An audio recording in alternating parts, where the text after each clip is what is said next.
500. The drivers are all assembled, have gotten the call to start to get into the car. That's the case with Michael Andretti right now. But the prospect of running 250 laps at over 230 miles an hour is daunting. The man who got around this track quicker than anybody else in fewer seconds, Adrian Fernandez, his first pole this year, getting buckled in. Adrian, concerns about the 500-mile distance? Well, just finish it. You know, it's a lot of new things with this rear wing, but the main thing for us is just to finish the race. He won the event on the fast oval at Motegi, Japan earlier this season. Now next to him will be Jimmy Vasser. Vasser, who ended up with the second fastest time, also getting buckled in. Jimmy Vasser second in championship points. He has won a 500-mile race already at Michigan this year. He is dying for the opportunity to try to do it one more time. Is time running out for Al Unser Jr. to win a race? Well, he may have his best opportunity so far this year. He's qualified fourth, his best effort, and of course the Achilles heel for this Penske chassis is the gearbox. Al, can this gearbox go 500 miles? Yeah, we got all the confidence in the world. We've finished the last two road courses, you know, with a lot of shifting and so on, and so, yep, this gearbox is going all the way. The countdown continues in the chase for the championship. Alex Zanardi, hot on several records, but now on a high-speed oval. And Alex Zanardi, you have expressed concerns before about running here at speeds in excess of 220 miles an hour. What about today? Did I? Well, I better not think about it now. No, it's not a problem. Really, this is my job, and it would be certainly nicer to have to make a tighter turn, but this is what it is, and this is what we have to focus on today. We were able to do the job last year. I hope we will again. Focus, that's the key. The seconds continue to tick away, each driver now alone with his thoughts and contemplating 500 miles of racing. Right now, let's go to Robin Roberts in our Wide World of Sports studio in New York. Speeds of 230 plus. You can't afford to blink.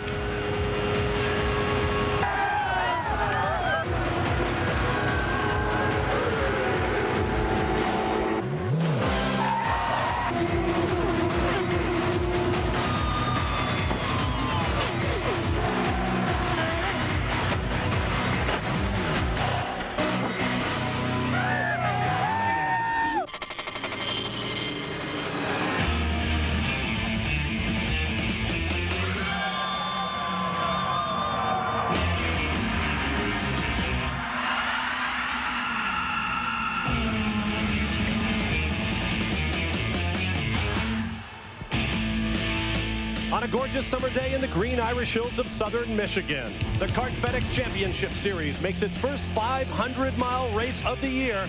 Welcome to the third running of the CART US 500. Our first visit to a superspeedway brings together all the classic storylines of a 500-mile race. The engines must be coaxed to run more than twice the distance they were primarily designed for. But the bigger burden falls on the drivers. 3 hours of supreme mental and physical effort. 3 hours in which your focus must be total. Focus as if your life depended on it, because on a superspeedway, it does.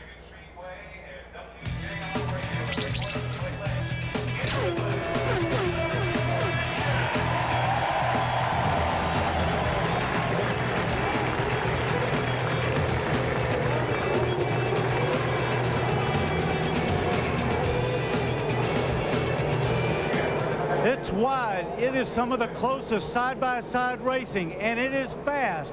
But when it goes wrong, look out. Emerson Fittipaldi and myself had our last Champ Car races right here.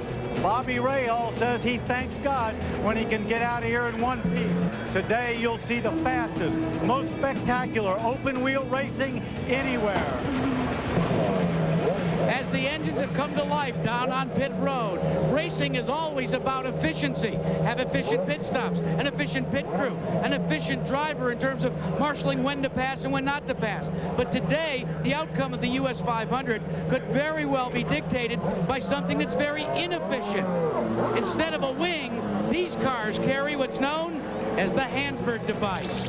Quite simply, it's a super speedway wing with an 18-inch piece of carbon fiber at the trailing edge. Drivers say that it reduces the downforce. It also increases the drag. They also say it's like driving with a parachute. With that Hanford device in place, drafting is going to be more important today than any time in recent memory in championship type racing. But it's not the kind of drafting that we've gotten used to in the past. Drivers tell us now, if you're coming out of turn 4, even if the next car in front of you is more than half the way down the long front straightaway, you will gain 10 to 12 miles per hour as you close up in the vacuum. That's why we got trap speeds 247 miles per hour. Normally you think on an oval of guys riding around here in top gear all the way around, but with the draft giving you 10 miles per hour additional on the straightaway, that will not be the case this year. Many drivers will have 3 top gears, one when they run on their own, a second top gear when they're behind one car, and then a third top gear when they're behind or in a group of cars. Now, none of the drivers know how much they're going to be shifting, but remember, it does put extra taxing mechanical on the car. The cars are now on track, warming up tires and engines in anticipation of a 500-mile race. Here's how they'll line up. On the pole, Adrian Fernandez. A win from his first career pole would be worth $400,000 in bonus money. He starts next to the inaugural US 500 winner, Jimmy Vasser. On row 2, Richie Hearn, his best starting position ever, and Allenzer Jr., another former winner. Brian Herta and Scott Pruitt will start on row 3. On row 4 will be Alex Zanardi, the defending race champion, and Michael Andretti, a 2-time 500-mile winner here. Row 5 will be Christian Fittipaldi, his best ever start in a 500-mile race, and Gilles de Ferran. On row number 6, Andre Ribeiro, who has led in all 4 of his starts here at Michigan Speedway. Bobby Rahal will be alongside in his final visit. On row 7, J.J. Leto of Finland, and Greg Moore still looking for his first points finish. On row 8, Paul Tracy and Dario Franchitti. On row 9, Mauricio Gugelmin, who finished 6th or better in his last 4 500-mile races. Art Meyer next to him. On row 10, Tony Kanaan, who was fastest in the morning warm-up, and Englishman Mark Blundell. Row 11 will be Patrick Carpentier, who led this race last year as a rookie. Max Pappas of Italy will be next to him. Row 12 will be Robbie Gordon and Elio Castroneves. On row 13, Dennis Vitolo and Michel Jourdain Jr. of Mexico. And on row 14, the teammates for Dan Gurney's All-American racers, P.J. Jones and Alex Barron. We are moments away from the green flag. Stand by for more from Michigan. Welcome back to Michigan Speedway, where the cars now form up side by side for a 2-abreast start at the CART US 500. Now, here are some of the records and milestones at stake today. For Alex Zanardi, the points leader, a possible 5th consecutive win. That would be a series record. For his teammate, Jimmy Vasser, his 100th career start. For their team, Target Chip Ganassi Racing, a 7th consecutive victory would tie Team Penske's series record from 1994. For Bobby Rahal, his 40th 500-mile start. For the Ford Cosworth Engine Builders, a possible 300th victory. And for Roger Penske, who owns Michigan Speedway, his long-awaited 100th win, the most all-time among car owners. And now with Adrian Fernandez and Jimmy Vasser on the front row, they come around to face Jim Swenthal with the green flag. 500 miles, 250 laps ahead of them, and we are underway. Bob, they brought him down very slowly there. They wanted to get a good start, keep them side by side, but it bunched up the back of the pack. Keep in mind, there are questions in every driver's mind about what that Hanford device on the back of his car will mean in terms of running in this kind of traffic. It is Vasser, Allenzer Jr. up into second, and look at him 3 wide down in turn 3. Well, this is 500 miles, but Al Jr. wants to lead that first lap. There he is, up high over Jimmy Vasser as they flash across the start-finish line to complete lap 1. Adrian Fernandez now being attacked and challenged for 3rd. On board with Michael Andretti, who slots into 3rd place. And you see the closing speed that this new rear wing, the Hanford device, allows. And you just saw there what they've all got to do all day long is that Michael went to pull out around Jimmy, and Jimmy had to pull out around little Al. He's got to make sure nobody's right alongside of him. Here comes Michael again. Vasser darts up high over Allenzer Jr. Michael Andretti goes low, 3 wide down into 1. Now Andretti and Vasser wheel to wheel. Our top qualifying speed of 229 miles an hour plus is likely to be slower than some of the race laps we will see when the tow comes into effect. Bob, what let's also not forget these guys are experiencing something they've never experienced before. That new element wing, they've got to really pay attention here. What the cars are doing is something they're experiencing firsthand right now. See if Michael Andretti's hand goes for the gear lever. Some of these cars running as many as 3 top gears, depending on whether they're running alone or in traffic. The part that amazes me the most here, I thought we'd see a very conservative start. Everybody kind of feel everybody out. And we've got a race here that looks like the last lap on a short sprint race. 3 kart champions battling up front. Al Unser Jr. for the moment has the lead. Now here comes Jimmy Vasser as Michael Andretti watches from behind. And Gilles de Ferran is the blue car to the right of your screen. On board with de Ferran. And look at everybody. When they're dicing up in front like that, they can't get away. It allows the rest of the pack to close up on them. And Danny, everybody in the grandstand is on their feet. Nobody sat down yet. Vasser and Andretti now off the 18-degree banking and turns 1 and 2, 3 and 4. 12 degrees here at the start-finish line as de Ferran goes low looking for third from Al Unser Jr. And to add to Gary's, we're on our feet in the booth. We're standing here. We can't believe this. This is supposed to be a 500-mile race. And don't forget about Al Unser Jr. The reason he made a charge early, he might be a little more comfortable having IROC experience here at Michigan. Of course, drafting is the key there as well. Michael Andretti now with the lead as they come around to complete lap number 6. That was the 3rd official lead change in the first 6 laps. And here comes Vasser attacking on the high side. Now listen to this as they come off of turn 2. This is unbelievable. Listen to cars go by. Is that not one of the coolest sounds you'll ever hear? Andretti down low around Vasser. There's the view from Vasser's car. You can see his head leaning over against the inside of the cockpit as he fights centrifugal force that tries to push it to the outside. Gilles de Ferran tucks up.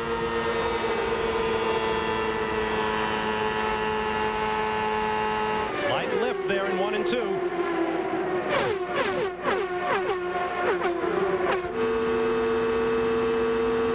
The running order across the bottom of your screen with the time differential to the leader. And you saw Michael's hand go down. That was going down to the gear lever.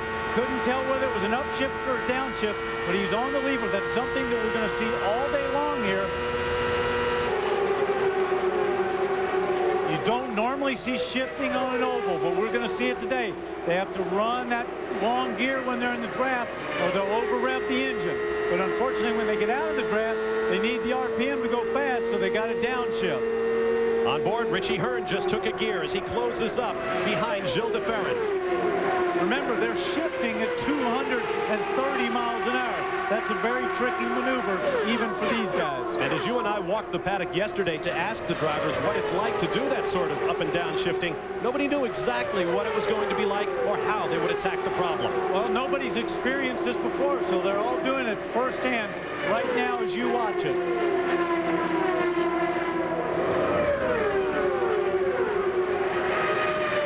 Side by side on the backstretch. Andretti underneath Vasser. De Ferran right there.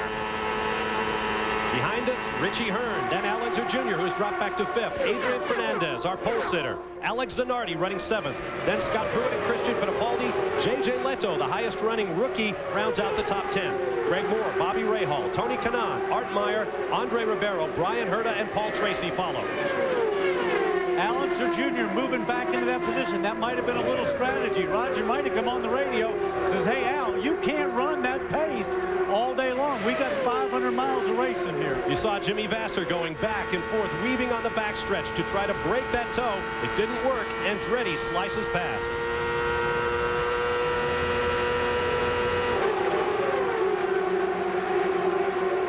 Then Vasser. And de Ferran tucked into his toe. Fly by Michael Andretti. Richie Hearn in the Budweiser car for Della Penna Racing remains in 4th place.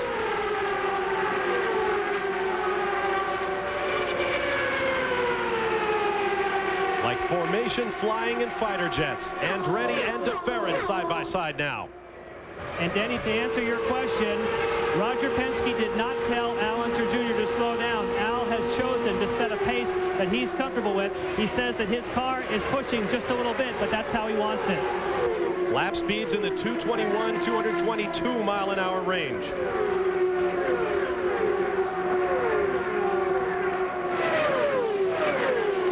Now Hearn closes up a little bit on Gilles de Ferran, but he'll have to watch his mirrors as well because he has company from pole sitter Adrian Fernandez. We'll take a break and return to Michigan. Back live at the CART US 500. Bob Barsha, Danny Sullivan with you. Jan Beekes, Gary Gerould, and Jack Arute in the pit lane as we watch Michael Andretti and Jimmy Vasser in a 225 mile an hour war. These guys are swapping back and forth, feeling each other out. But the one thing that I know that they're doing in that cockpit is they are having fun. They are enjoying the hell out of this. This is fantastic racing. We are on lap 18 of 250, and we are lapping traffic now. There's Dennis Vitolo and the Peyton Coyne Reynard Ford being overwhelmed by the race leaders. Guys, there's an interesting conservation going on, however, and it's a conservation of radios. Normally at this point in time, crews would be giving lap times. There'd be a little bit of a chatter back and forth. But because it's a 500-mile race, the batteries have to last for 500 miles. Transmissions, excessive ones, will wear the battery down quickly. All the teams are literally silent with 19, almost 20 laps into the record books. You saw Richie Hearn's hand go down there and shift gears when he went into the corner. Wants to pull off here, get up in the toe. Jack, to add to your thing, too, I also don't think they want to bother the driver. Look at that. Down on the apron goes Richie Hearn. Under P.J. Jones and Gilles de Ferran. Back to what I was saying. I don't want to, I think the teams don't want to bother their drivers when they're in there dicing like this. Now the drivers have been warned about going down low underneath that white line or yellow on parts of the racetrack that defines the apron where their banking goes horizontal.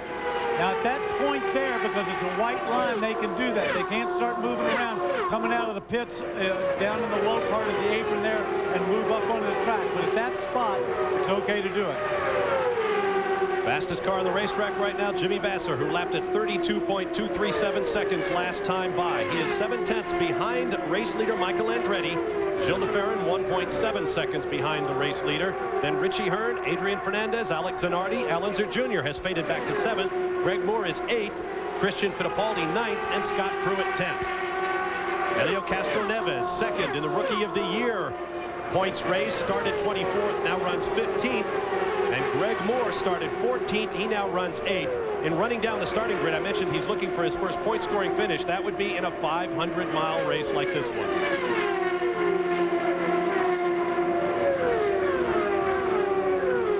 Gilles de Ferran from Brazil. Always fast on the ovals.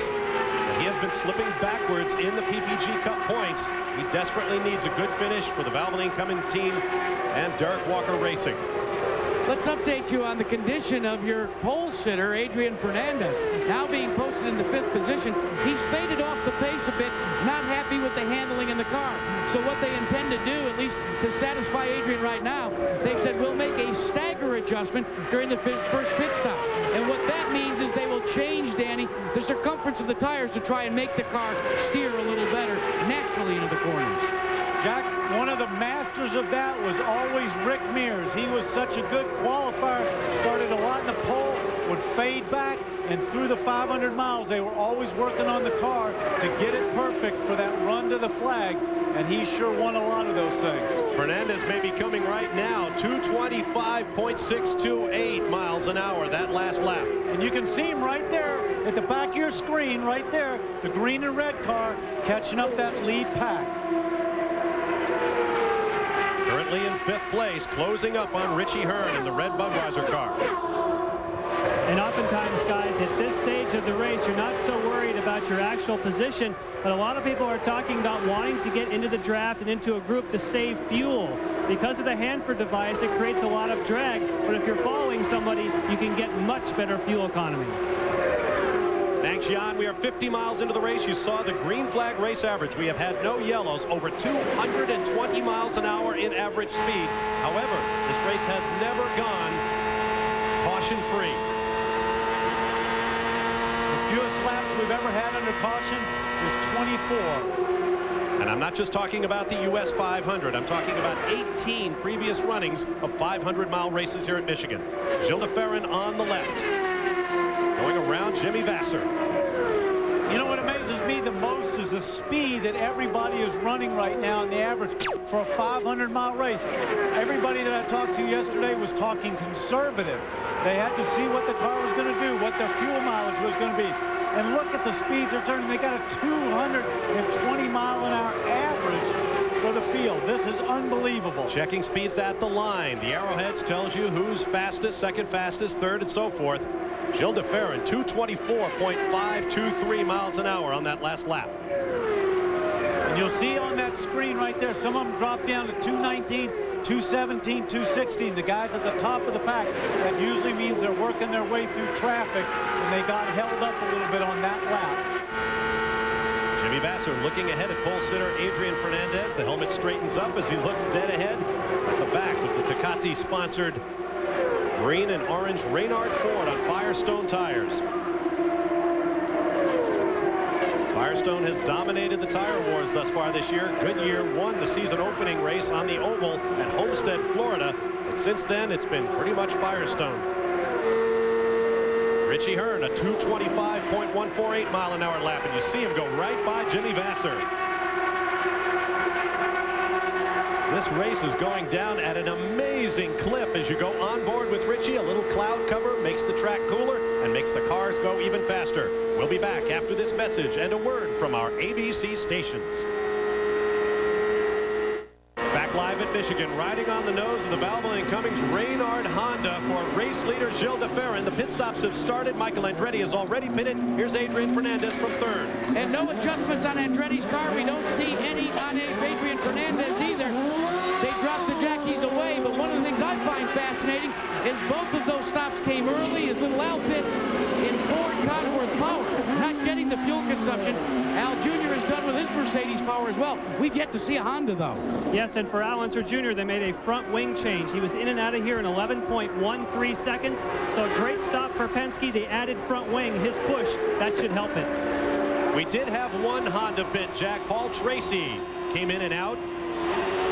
Bob, that could be somewhat of team strategy there as well if he had to make an adjustment, because now they have the other cool team out for Dario Franchitti. Maybe didn't want it so tight in there. There's Dario Franchitti left of your screen. Tony Kanaan pitted as well. Fastest car in the morning warm-up. And to the left was our leader, Gilles de Ferran. Flat spotting a tire right there. And a bad angle in the pits, Gary. They're stretching with the fuel hose. It's now a uniform 12 feet. Zanardi pulls in right behind him. No changes for de Ferran. Kanaan slides by. Off the jacks. De Ferran and Zanardi still getting his service complete. He pulls away. No problem. Greg Moore comes out in the blue car at the top of your screen as well. As the pit activity continues, everybody stopping now. And you notice that the fuel hose came off before Gilles de Ferran's car dropped to the pavement. Some of the teams have started experimenting with dropping the car first to allow more fuel to flow in at a faster rate because of the bigger angle before they send him out. Jimmy Vasser is in. Gary Gerould. And they're going to go down a turn on the front wing. Oh, that's more than a turn. It looked like two, maybe 2.5 turns up there. He pulls away routinely. And you saw what I mean about dropping the car. The Ganassi team was among the first to do that. And others are starting it as well. Richie Hearn pits from the lead. Jack Arute. Now, Richie Hearn, by my recollection, has extended the fuel mileage for the Ford. We're going to give you one turn front wing, correct? Okay. Did you see the thumbs up from Richie Hearn at the request about a turn on the front wing? So watch one of the tire changers. Turns once, twice, 3 times. That actually is one full turn of the wing up. Okay, watch your speed leaving. Watch your speed leaving. Cold tires. 15.9, the reference to cold tires. Make sure you don't spin on the flat of the track. Andre Ribeiro is also on pit road. He went much longer than his teammate Al Unser Jr. on fuel, and that was 12.3 seconds because he had to put a little more fuel than Al Jr. 36 laps on that load of fuel for Andre Ribeiro as Richie Hearn makes his way back out. See his hand come down. He put a tear off there, a little plastic that goes over the front of his visor to keep keep it clean. The oil will go on there and he can just keep tearing them off. He's probably got 3 to 5 on there for a 500-mile race.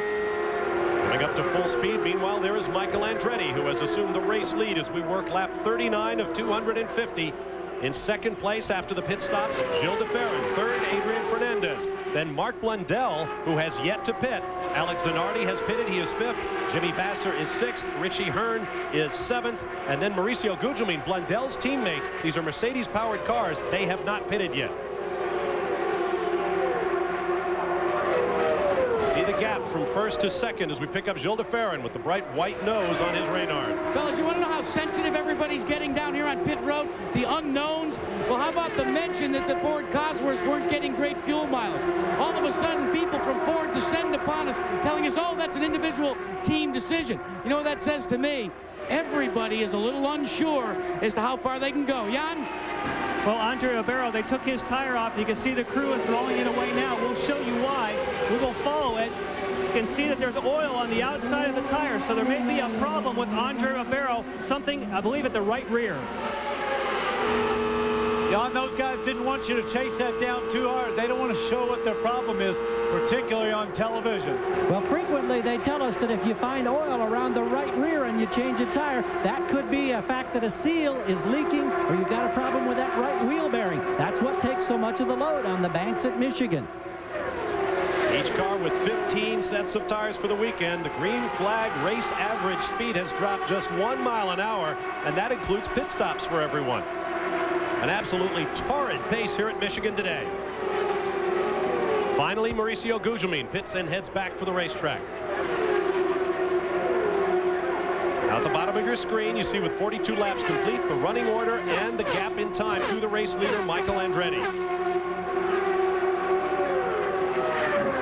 Flying from the shade cast by a cloud into the bright sunlight here in the Irish Hills of southern Michigan. About an hour from Detroit. See how low Alex Zanardi keeps it down there on the track. That means the car's working very well. He can drive anywhere he wants to go.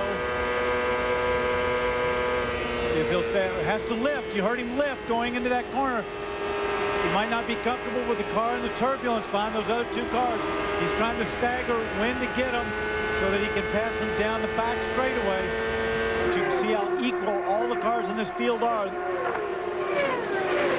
Passing Dennis Vitolo at 14,000 RPM. And some of these engines are ranging higher than that on the RPM scale. The crankshaft turns 234 times per second.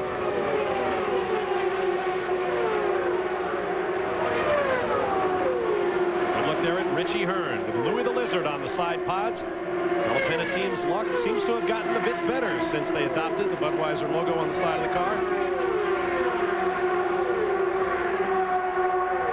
Vitolo with the bright green helmet being chased by Greg Moore, who has worked his way forward. Moore has had a terrible run of luck in recent races, including a crash at Cleveland, several races without any points scored at all, and he was once in the running for the championship. Good look from the Goodyear blimp Spirit of Akron, hovering above Michigan Speedway. Goodyear invites you to visit its internet site at www.goodyear.com for pictures and information about its blimp fleet. We'll take a break and return with more live from the CART US 500. First Toyota Spotlight of the day here at the US 500 is all about the craziness at the start of this race. In what we thought would be a conservative start, we have seen 10 lead changes among 5 drivers, such as Michael Andretti, our current race leader. Richie Hearn down below the white line to get around Gilles de Ferran. And after the first round of pit stops, Michael Andretti, who came in first, emerges in first place. That's our first Toyota Spotlight of the day. Greg Moore in blue and white in the player's car going around the outside of Richie Hearn. This is for position for 6th place. Hearn goes to the gear shift lever. And Bob, of course, Richie Hearn is one of those guys on Firestone tires, and Firestone has won every CART sanctioned 500-mile race, but Goodyear now is 1-2. So Firestone has led only 11, but Goodyear has led 40 of these laps, as you can see graphically. So Andretti and DeFerrin on Goodyear, so maybe this is Goodyear's chance to win a 500-mile race. Goodyear came in with brand new left and right side 4.5 tires for these cars. Firestone in their press release said that they didn't have quite as much time as they would have liked, so they're using the tires that performed well for them in the Budweiser 500, round 2 of the season at the Twin Ring Motegi circuit in Japan. When I talked to all the drivers up and down the pit lane, their biggest concern was Michael Andretti. They all thought he was running very well. All of them said that they thought he would be the biggest threat today. And Danny, the last 9 times that he has been here, he has not finished a race at Michigan. He says the law of averages should mean something today.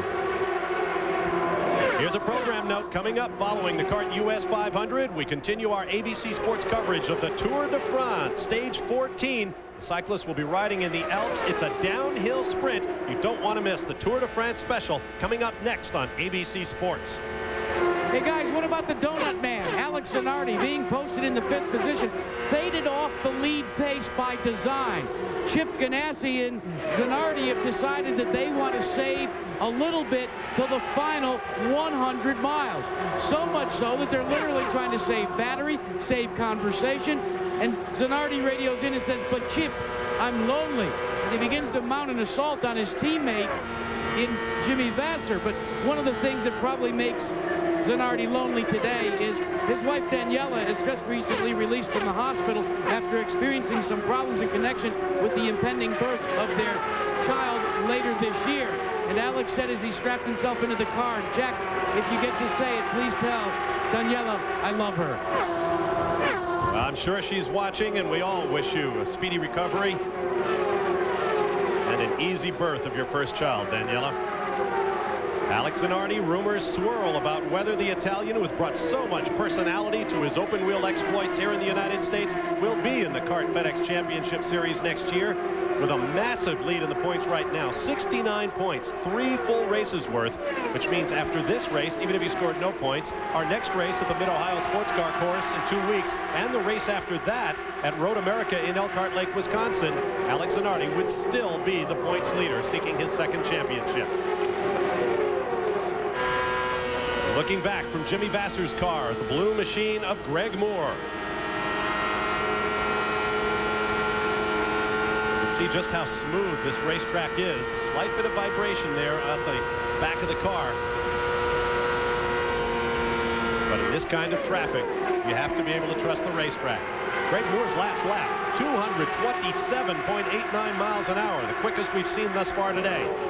Let's not forget that Greg Moore also started back in 14th spot, so he's moved well up the field. Fastest laps of the day. You see Greg Moore's name, Alex Zanardi, Michael Andretti, Adrian Fernandez, Scott Pruitt down there as well. So fast lap honors are being passed around here today. What that tells me is they're all capable of doing it. Everybody's got their own agenda out there, their own strategy, and they're all playing out. They started out at a furious pace. I think everybody had to settle down to keep from wearing themselves out. I know I was pretty worn out up here in the booth just talking about it. But fellas, consider this. It is no Sunday walk in the park. For a fella like Greg Moore, he actually had to wait until the pit sequence kicked in so he could come onto the pits, not only to take on fuel, but to replace the visor on his helmet, tape it shut. It seems some of the padding around his head has vibrated loose, and they were trying to stabilize his head for better vision.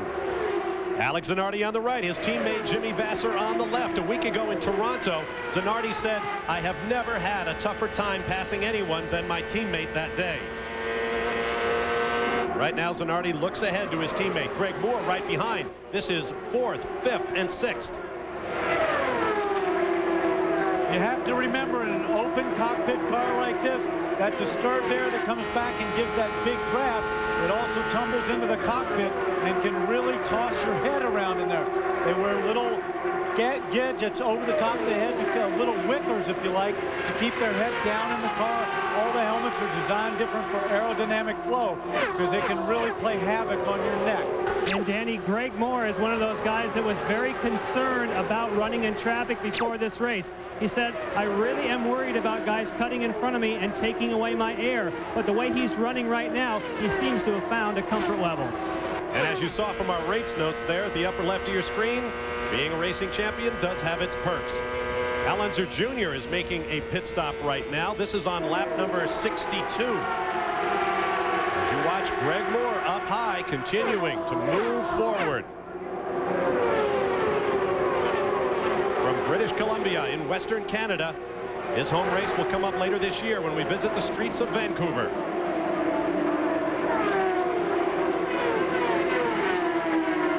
Going around, Robbie Gordon in the Panasonic-sponsored Toyota-powered Reynard. Big show right here. It tells me that these guys not only are great athletes driving the car in this kind of conditions with 225, 227 mile-an-hour speeds, wheel to wheel with everybody, but the condition that they have to be in for 3.5 hours of racing like this is tremendous. Let's not forget, in the corners, they're pulling 4.5 negative G's on the body. That's a tremendous load, and they're getting around a lap in 32 seconds. So that's twice every 32 seconds they're pulling that kind of load. On the backstretch, Dennis Vitolo on the left. Richie Hearn looking for some place to go. He has drivers down low and up high. Now they string out once again. And Bob, the reason that Al Unser Jr. came onto pit road, he had handling difficulties, and they put a smaller wicker on the back of the car. That means he had a big push. Roger Penske felt they needed to change it right away. The race is barely 35 minutes old, yet we've gone more than 125 miles of green flag racing. Now let's take a look at the rookie battle. Tony Kanaan runs in 12th place. His former teammate in the Indy Lights feeder series to the CART FedEx Championship, Helio Castroneves, runs in 16th, just a few seconds behind. Castroneves being advised by the great Emerson Fittipaldi, whose career ended here at Michigan Speedway with a racing crash. Off turns 3 and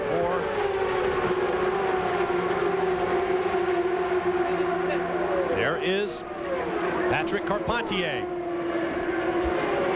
Last year's Rookie of the Year, currently running in 19th place. Teammate to Greg Moore for the Players Forsyth team. There you see the numbers on him, having trouble coming forward.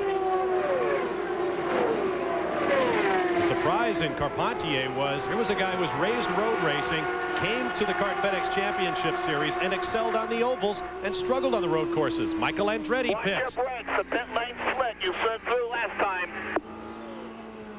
Team manager Ed Nathman warning Michael to watch how he stops in a slick pit lane.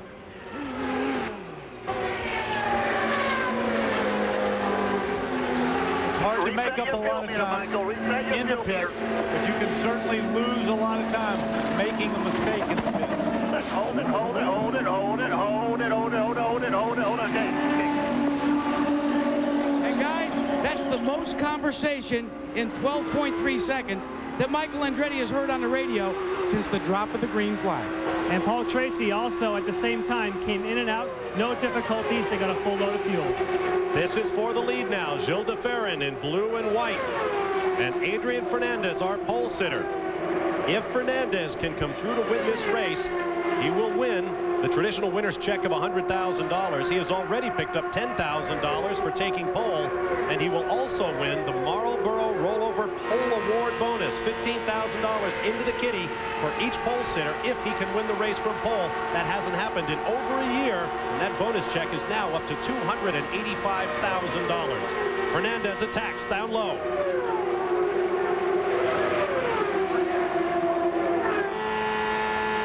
Fernandez takes over the race lead with clear track ahead of him.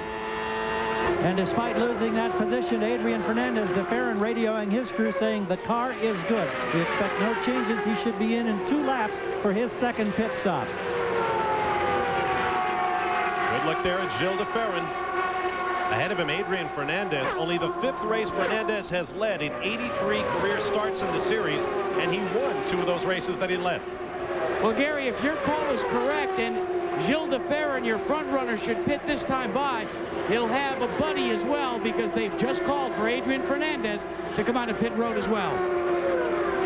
Fernandez comes into this 12th round of 19 in the championship, 4th in points. 86 behind series leader Alex Zanardi, but who isn't at least 69 points behind Alex Zanardi, who has dominated the series to date with 4 straight wins. Fernandez is in. Gilles de Ferran stayed out on the track for another lap. Now, the most important thing that a lot of the teams are cautioning is, likewise for Fernandez, is watch your brakes. You don't need to use them out on the racetrack, but you've got to hit your marks exactly as Fernandez does when you come to the pits. Nominal stop. The only thing they want to do is keep the engine revved up. It's back in gear, and he's away in 11.8 seconds. And the engine automatically goes rough as he leans on the pit lane speed control button. Front wing out, fuel and tires. Watch braking on the concrete.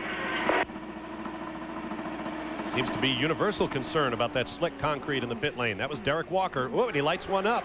But don't forget, when he came in last time, he lit them all up and got in at a bad angle. Well, when you've been going 220 miles per hour and you come down to 60 and you're at pit exit, you must feel like you're crawling. We listen with Derek Walker. Go, go, go, go, go. Clear behind. Fernandez is coming past the start and finish. He's going to get you.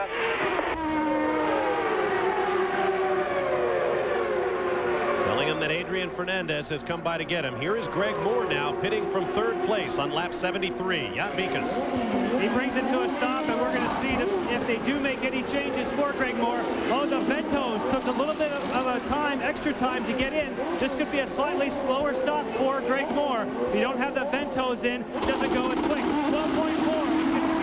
And Alex Zanardi in for his 2nd stop of the day. Also front wing changes. Holding as the fueling is complete, and he's on his way. And Gary, there is a problem with Scott Pruitt's car. They cannot get the air jack up in the car. They're going to have to lift it manually. It looks as if the connector at the top of the cowling has broken off. This makes for a lengthy stop, a long fill of the fuel. They still haven't completed because they caught the arrows off and away for a former winner of the US 500.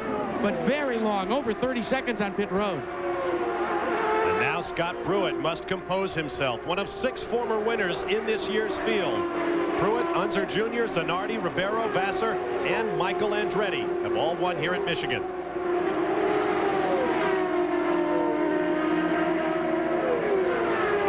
Pruitt comes back on the racetrack. You saw that green and red car go by there. That's Adrian Fernandez.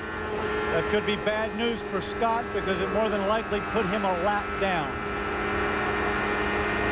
The order is Richie Hearn leading on lap 75. Jimmy Vassar 2nd, Michael Andretti 3rd, then Adrian Fernandez, Andre Ribeiro, who has yet to make his 2nd stop. The same goes for Hearn and Vassar up front. Now Hearn pits, and Vassar as well. On board with Jimmy Vassar. Gary Gerould awaits him. Expecting no changes, the man who won here, as you mentioned, in the US 500, the inaugural in 1996. Started 2nd, had a brilliant run, getting terrific fuel mileage in his Honda-powered plant. Now rolling under 13 seconds again, routine service. The Target Chip Ganassi team sets the standard in race pit service as you look from our Honda Helicam. Jimmy Vassar makes his way back out. 75 laps complete around this 2-mile high-banked oval. Michigan Speedway is the site of the CART US 500. We'll be right back. Welcome back to Michigan and the CART US 500. Bob Varsha, Danny Sullivan with you on a beautiful day and a green flag race from the very start. Working lap number 81, you ride with Bobby Rahal. 4,500-mile starts in his glittering career, including 3 CART FedEx Series championships. He makes his final appearance here as a driver. Let's go to Jackaroo. Wait, we have yellow flags from the flag stand. Robbie Gordon has hit the wall right side. He hit it down in turn 4 and stops on the infield grass. Gordon has had a tough weekend here for the Arciero Wells team, including a crash on Friday.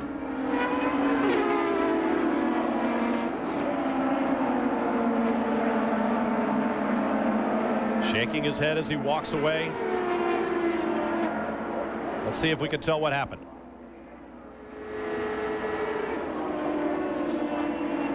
He just got up into the gray. You just saw him. He got up a little bit there where the car started walking on him. Right back here. He just gets up in that gray area. There's no grip up there whatsoever. Just goes up and slides up into the wall. Kart safety team member checking out Gordon. And so his race is over in dramatic fashion. Lots of rumors swirling about Robbie Gordon's future this weekend here at Michigan as well. We'll be back after this message and a word from our ABC stations.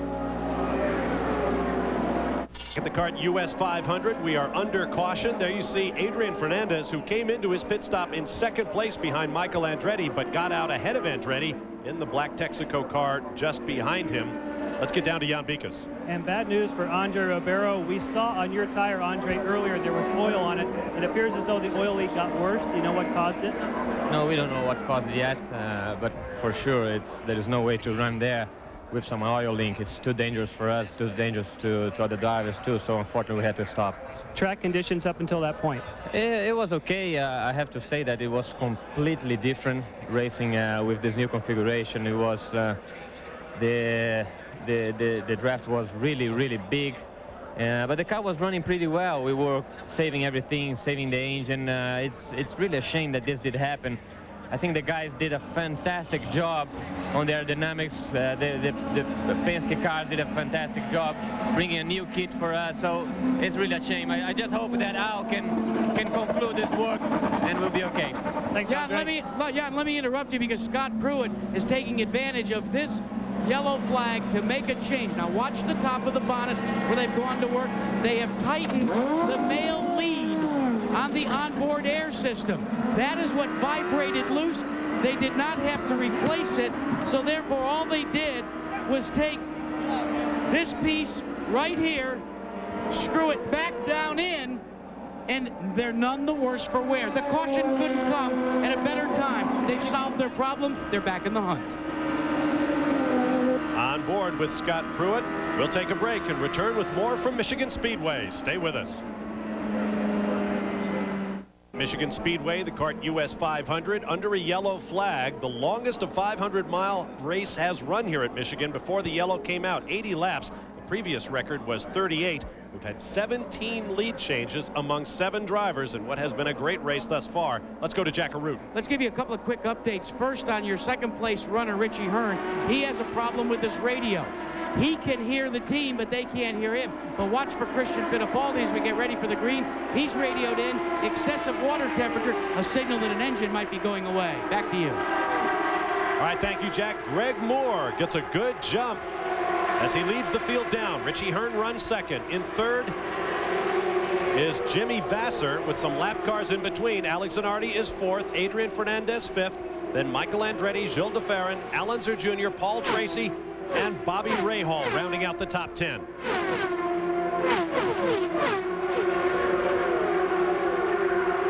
Target teammates running close together. Jimmy Vasser and Alex Zanardi in third and fourth.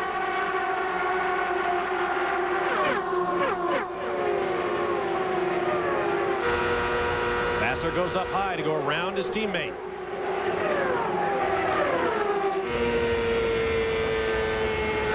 Zanardi's view. You can just hear Zanardi pedaling out of the throttle just a little bit, breathing the car a little bit. Down the long back stretch, there's Adrian Fernandez running in fifth right now. Michael Andretti is sixth. Saw Michael's hand move down there right and shifted. He did a shift. Now his hand goes down again to make another shift. Closing up behind. Diving underneath. Obviously that shift was played to his advantage. Meanwhile, a lead change as Richie Hearn passed Greg Moore. Hearn on the left, Moore on the right.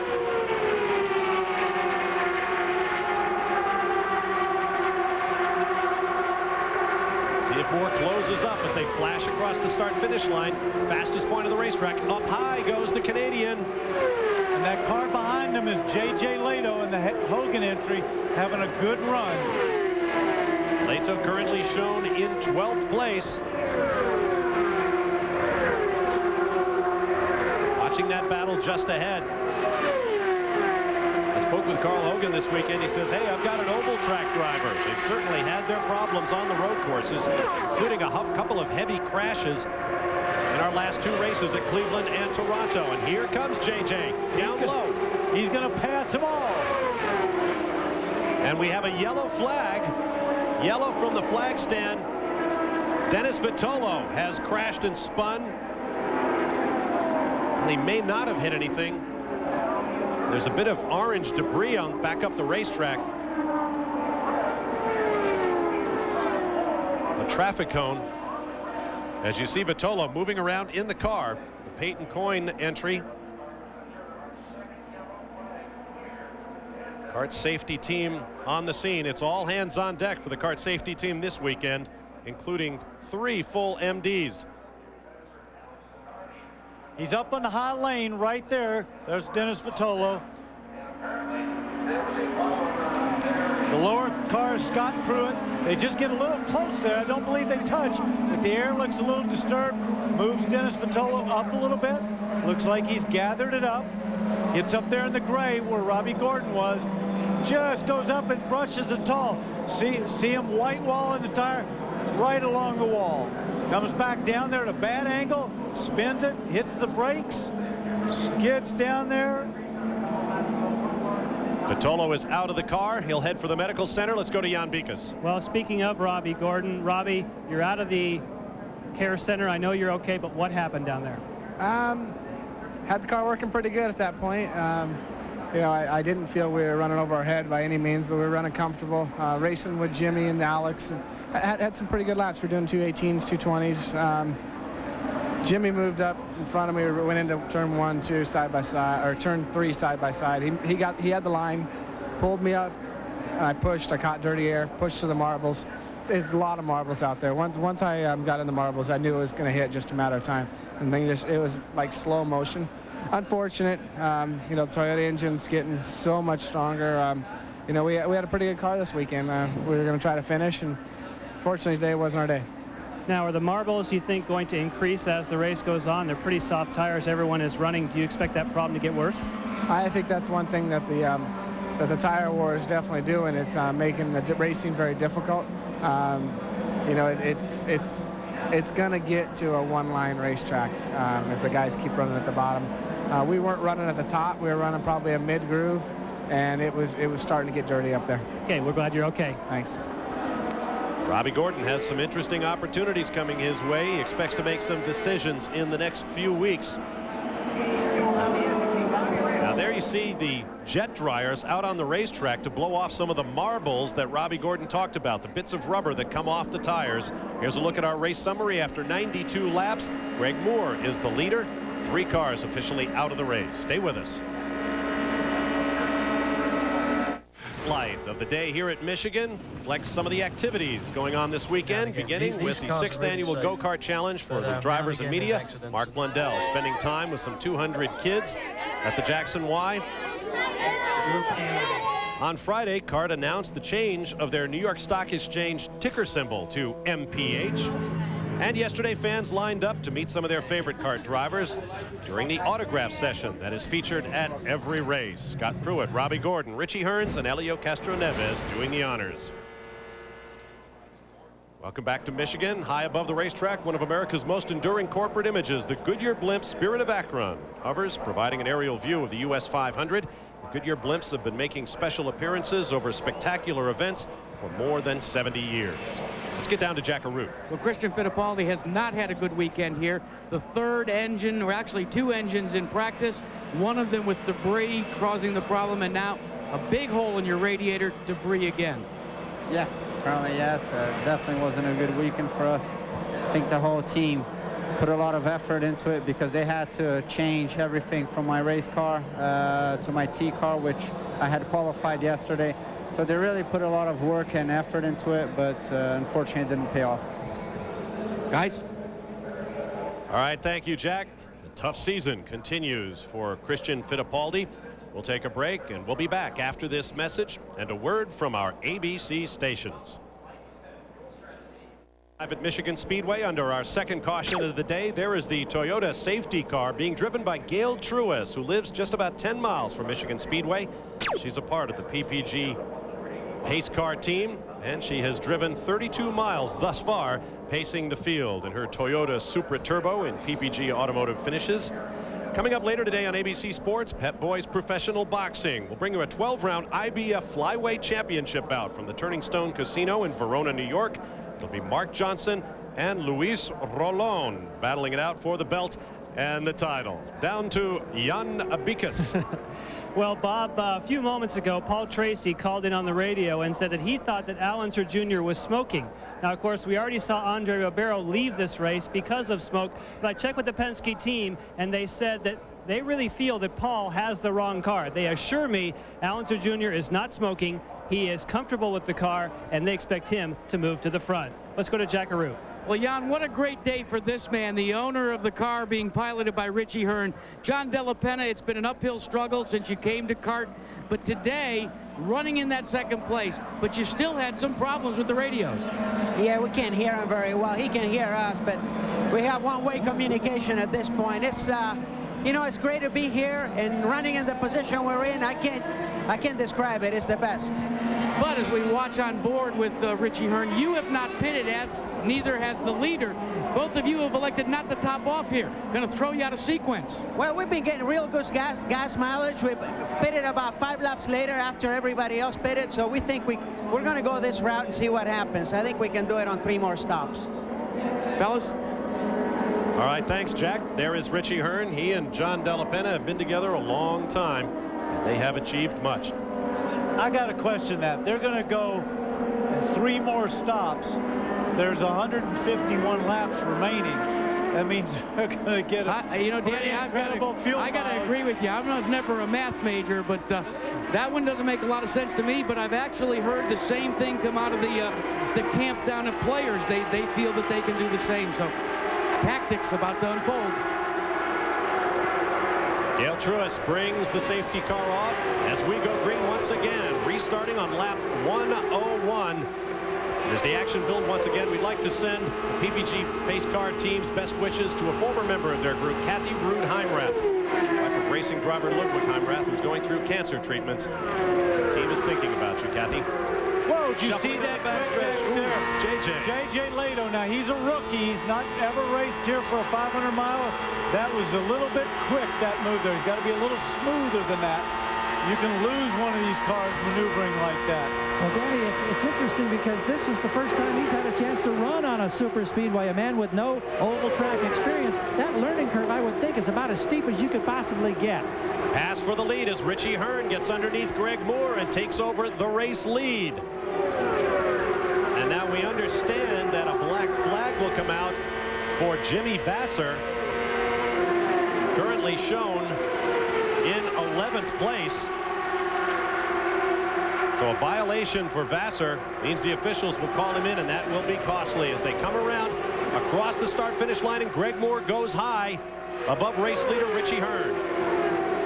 A Swift chassis with Ford power and Firestone tires against the similarly shod Reynard Mercedes-Benz of Moore. Those two guys certainly don't look like they're conserving fuel running like that. Moore takes over the lead again. There is Richie Hearn's view. If any of the 3 Swift make that 2 Swift chassis still in the field, Michael Andretti and Richie Hearn, with Christian Fittipaldi having already retired, it would be the first time in nearly 2 decades that an American-made Champ Car chassis. What am I talking about? That would be an offshore race. If he did it in Toronto, it would make a difference. Not here. Michael Andretti, of course, has won with the Swift chassis. Here is Vasser for his drive-through penalty. Boy, and Tom Anderson is frustrated. He's unhappy. He doesn't want to talk. What's the reason? He said because he wasn't at the back of the pack. And I'm not sure that I understand that myself. But boy, there's consternation and frustration by the bucket load down here for the Target team. And of course, you just saw Jimmy Vasser just quickly on the left of your screen coming out of the pits as the leaders went by. That hurt him big time, put him a lap down. Okay, I'm over my bad, but someone else is in one. Smoke from the back of Helio Castro Neves' car. We understand that the black flag will come out for him so that he can head for the pits and have a look over. And look at this, Gilles de Ferran, he's going by both the leaders. Right there, he and Greg Moore wheel to wheel through 1 and 2. Unbelievable. Greg Moore held him off. Gilles de Ferran on the tighter line didn't have quite as free a car there. But he looks like he's setting him up to come back at the start-finish line. Moore, de Ferran, Richie Hearn, Michael Andretti, Paul Tracy, Adrian Fernandez, Alonso Jr.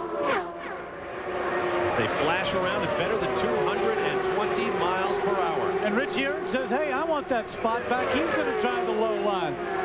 Wheel to wheel, Hearn and de Ferran.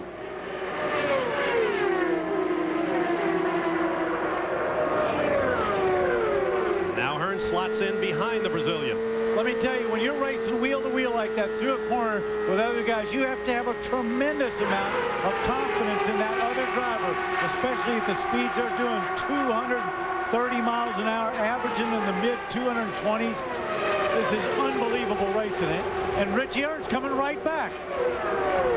And fellas, this is something that Neil Mickelride, who calls the shots for your number 99 car, is not at all happy about Greg Moore. I shouldn't say not happy, but they are in a fuel conservation mode.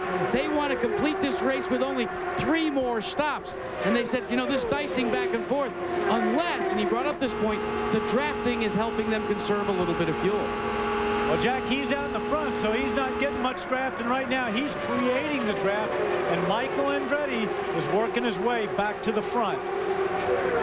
17 visits to this racetrack. Michael Andretti has finished just 12 times. The record here is not a cause for confidence.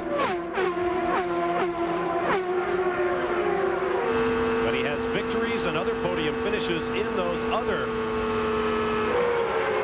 5 finishes here, so it's been pretty much win or nothing for Michael Andretti in Michigan as he slots up behind de Ferran. Oh, well, that was close.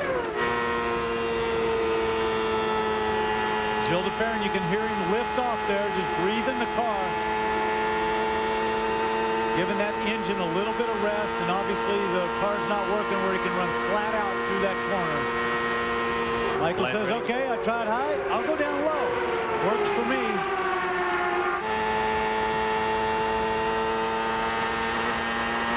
Pulls up, Gilles de Ferran says, hey, thanks for the tow. I'm going to try the outside this time.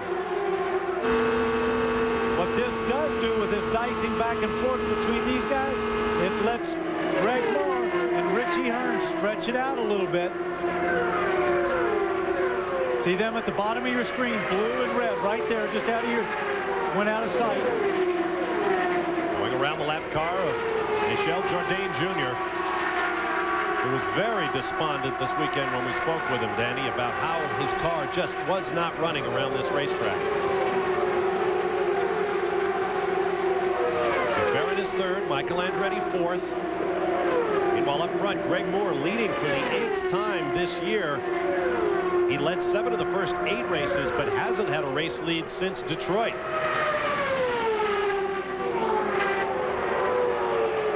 Michael Andretti passes Gilles de Ferran one more time. Down to Jan Bikus. Dennis Fatolo has been released from the hospital. I know you're enjoying watching this race. Robbie talked about marbles. Is that what put you out as well? Yes, it was. Well, it happened with the draft. Everyone got such a good tow down the back straight, and one of the guys just got underneath me and just slid a little wide, which put me enough just to get into the marbles. And as soon as you get on, it's like really driving on ice. And just tapped the wall. Didn't damage the car much, but enough to get me out of the race. Thanks. We are working lap number 113 of 250. When we passed 109 laps, that was 218 miles. That is the average race length of the 11 rounds of the FedEx Championship Series visited to this point. But we still have a long way to go as you watch Greg Moore leading the way over Richie Hearn, Gilles de Ferran, and Michael Andretti.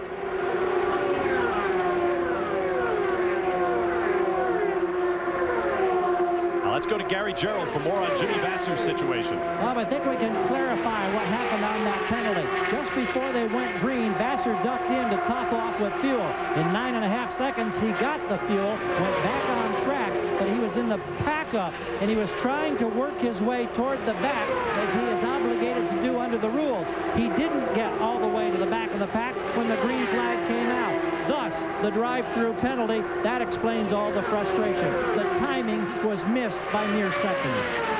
And Jimmy Vasser finds himself back in 12th place, a lap down. And at the pace these guys are running, that's going to be very difficult to get that lap back, no matter how quick you are. Of the top 10, Greg Moore and Richie Hearn have pitted twice. Everyone else in the top 10 has pitted 3 times. We expect pit stops on the next lap. There is Moore. And he will be pitting this time by. And one of the interesting things that just happened is they asked... Crash on the... Or not a crash, but a blown engine on the backstretch. Jack, excuse me. What a break for this man, your leader. Oh, absolutely. It looks like P.J. Jones in the Castrol sponsored car for Dan Gurney has lost an engine. Pits are closed. But when they open, it will be a break for Greg Moore and Richie Hearn. But now here's the key, guys, for these guys. They were scheduled to come in that pit lane. They've been shifting to try and save fuel even under this caution. You don't want to run out if it takes a while for the pits to open. I don't think it'll be that long with a blown engine, Jack, but what they will do is they'll instantly turn their fuel mixture down, probably run around 84, 85%, and conserve the fuel, no RPM, and just kind of coast around as much as they can. See the kart safety team out there looking for fluids that may have come out of P.J. Jones's car. When the pits open, we will check on the pit stops for the top 3 cars. See the crews in the pit lane. A very different kind of race about to begin. Yes, and Jack, I wasn't a math major either, but with 133 laps left, unless there's a lot more yellow, I'll be surprised if those guys can go that far with one more stop.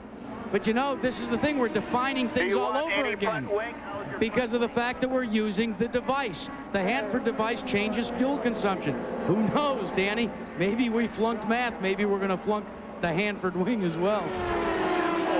Well, they're learning as they go, so they've got to figure out what that thing is capable of doing and how much fuel they're using. Pit, Michael, pit. You heard Ed Nathman telling Michael the pits are now open. The green sign with the black plus on it means lead lap cars can pit now. Tell him to get by Hearn. First pitting also. So the first 3 plus the Farron are all going to pit with you. Yes. You got a clear pit in. You got a clear pit in. Hearn will be pitting right in front of you. That's 4.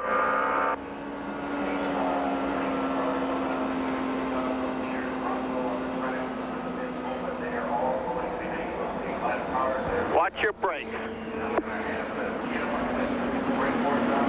Lane is not working. My pit lane is not working. Up the Hearn in. Pick up the Hearn. Go on.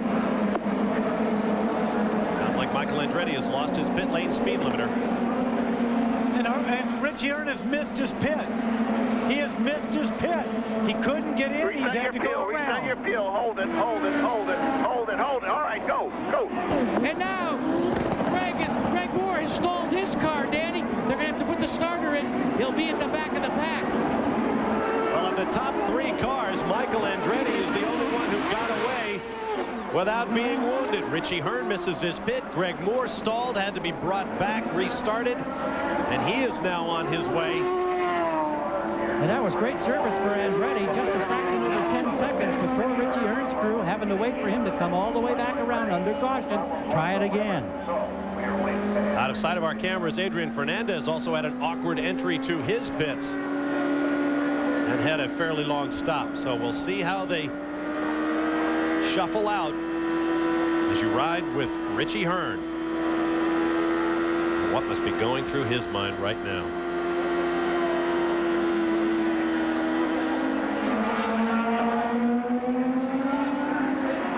tell you what, guys, Greg Moore does have a problem.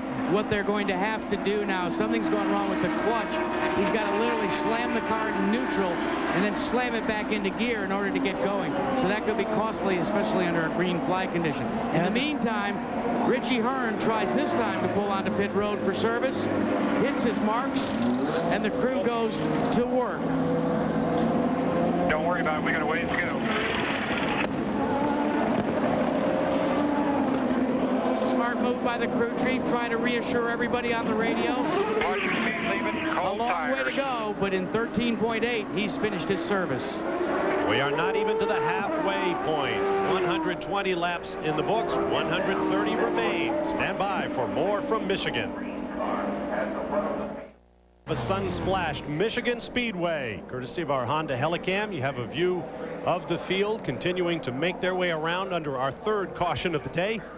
Down in the pit lane, Jan Beekes. Well, P.J. Jones, of course, is the reason for this caution. The engine blew, I know, but you were having more problems than that, weren't you? Yeah, something must have happened to the car because we had a perfect car this morning and no understeer, nothing. We ended up putting like 10 turns of front wing on it, and the thing's still understeering. So we must have a shock or something going bad, and it's too disappointing because I thought we could come out of here maybe with some points, and you know, we seem to do well in these type of races, and I like the ovals. And you know, I'm just really disappointed for the whole Toyota Castrol Degree team. I mean, they worked hard, and, you know, we've been struggling the last couple races, but I'm sure we'll get it turned around. And Jack, in a way, he said it was a relief. It kind of put him out of his misery. It was a scary car to drive. Wow. Well, another driver that's starting to experience some misery is your former leader, Greg Moore. We alluded to the fact that when he dropped off of the pits on the pits for service, that he had a problem with his clutch. Well, he has since radioed in that he has totally fried the clutch, guys.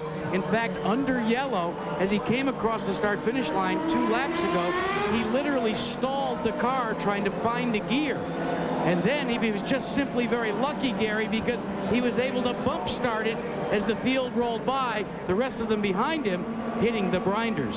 He was very fortunate indeed. Here's the spare wheel that was standing by for Michael Andretti. We talk about this pit retard button. In this instance, it's this button right here. As Michael comes onto pit road, thumb on the button. That retards the engine, so the electronics automatically slow it down to 60 miles per hour. But for whatever reason, it has malfunctioned. It wouldn't engage, couldn't get off of it. They thought about changing the wheel, hoping the electronics would then clear up. They've decided they can't risk it at this point, so he stays out there. As one of the crew members said, we're just going to rely on the incredible ability of our driver to hit 60 miles an hour on the nose next time he comes on pit road. Jan? Well, Brian Herta is now shown in second spot, and the reason he was able to move up is because they decided not to change tires. Bobby Rahal, his boss, went for new tires. Brian Herta did not.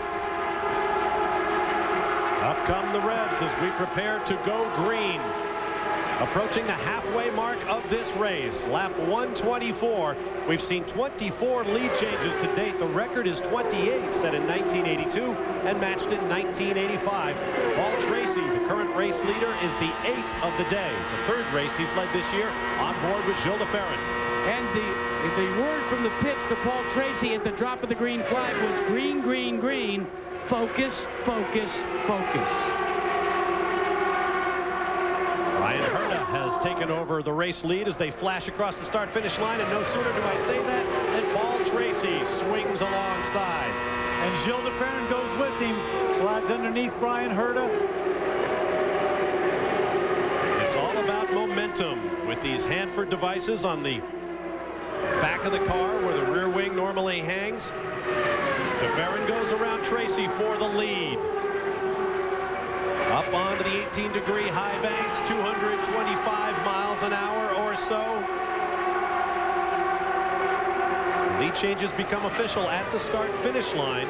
So no matter how many times you go around each other out there, it's lots of fun to watch, but it doesn't count till you do it under the flag stand. And guys, you see Brian Herta starting to slide back somewhat now. That's because his car goes loose when he's in traffic. He loves the car when he's on his own, but at the back of the car wants to step out when he gets behind another car. Halfway point of the race, on board with Alex Zanardi. Brian Herta uphill.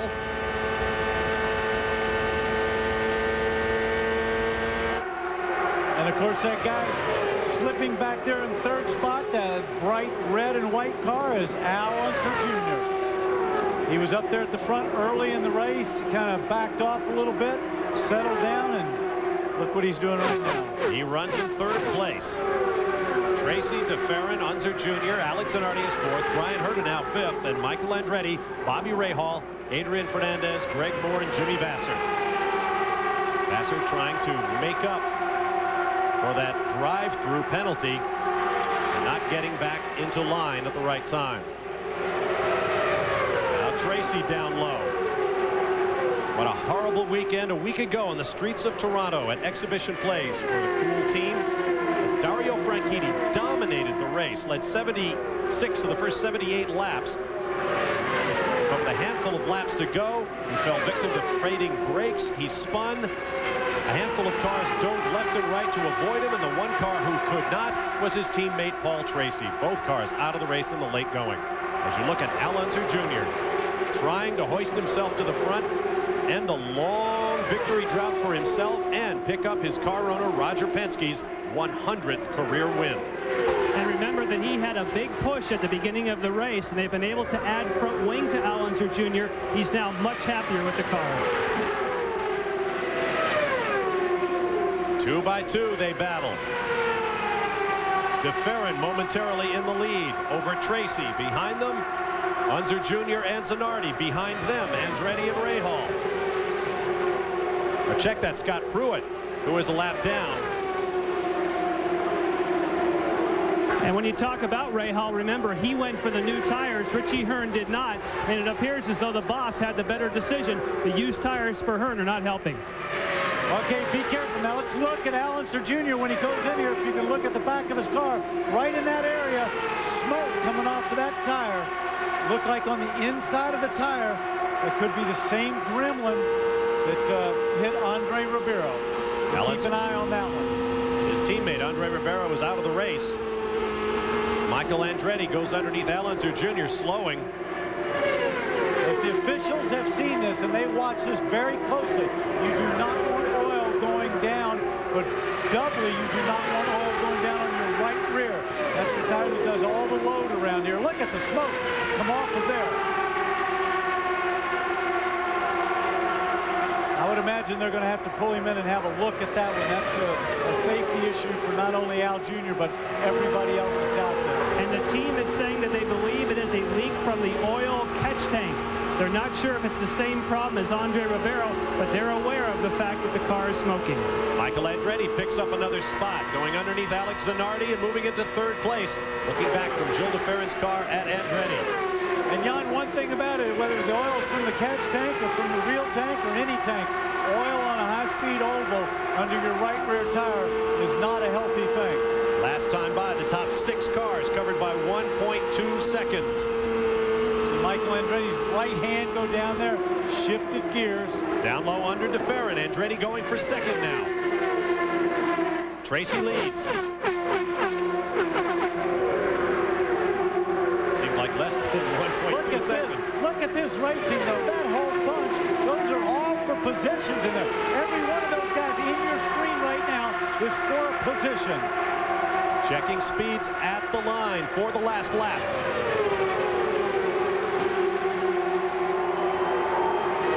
And only the computer could work fast enough to split them up. Patrick Carpentier fastest lap that last time around. Jimmy Vasser 2nd quick. Vasser may have something to say about this in the 2nd half.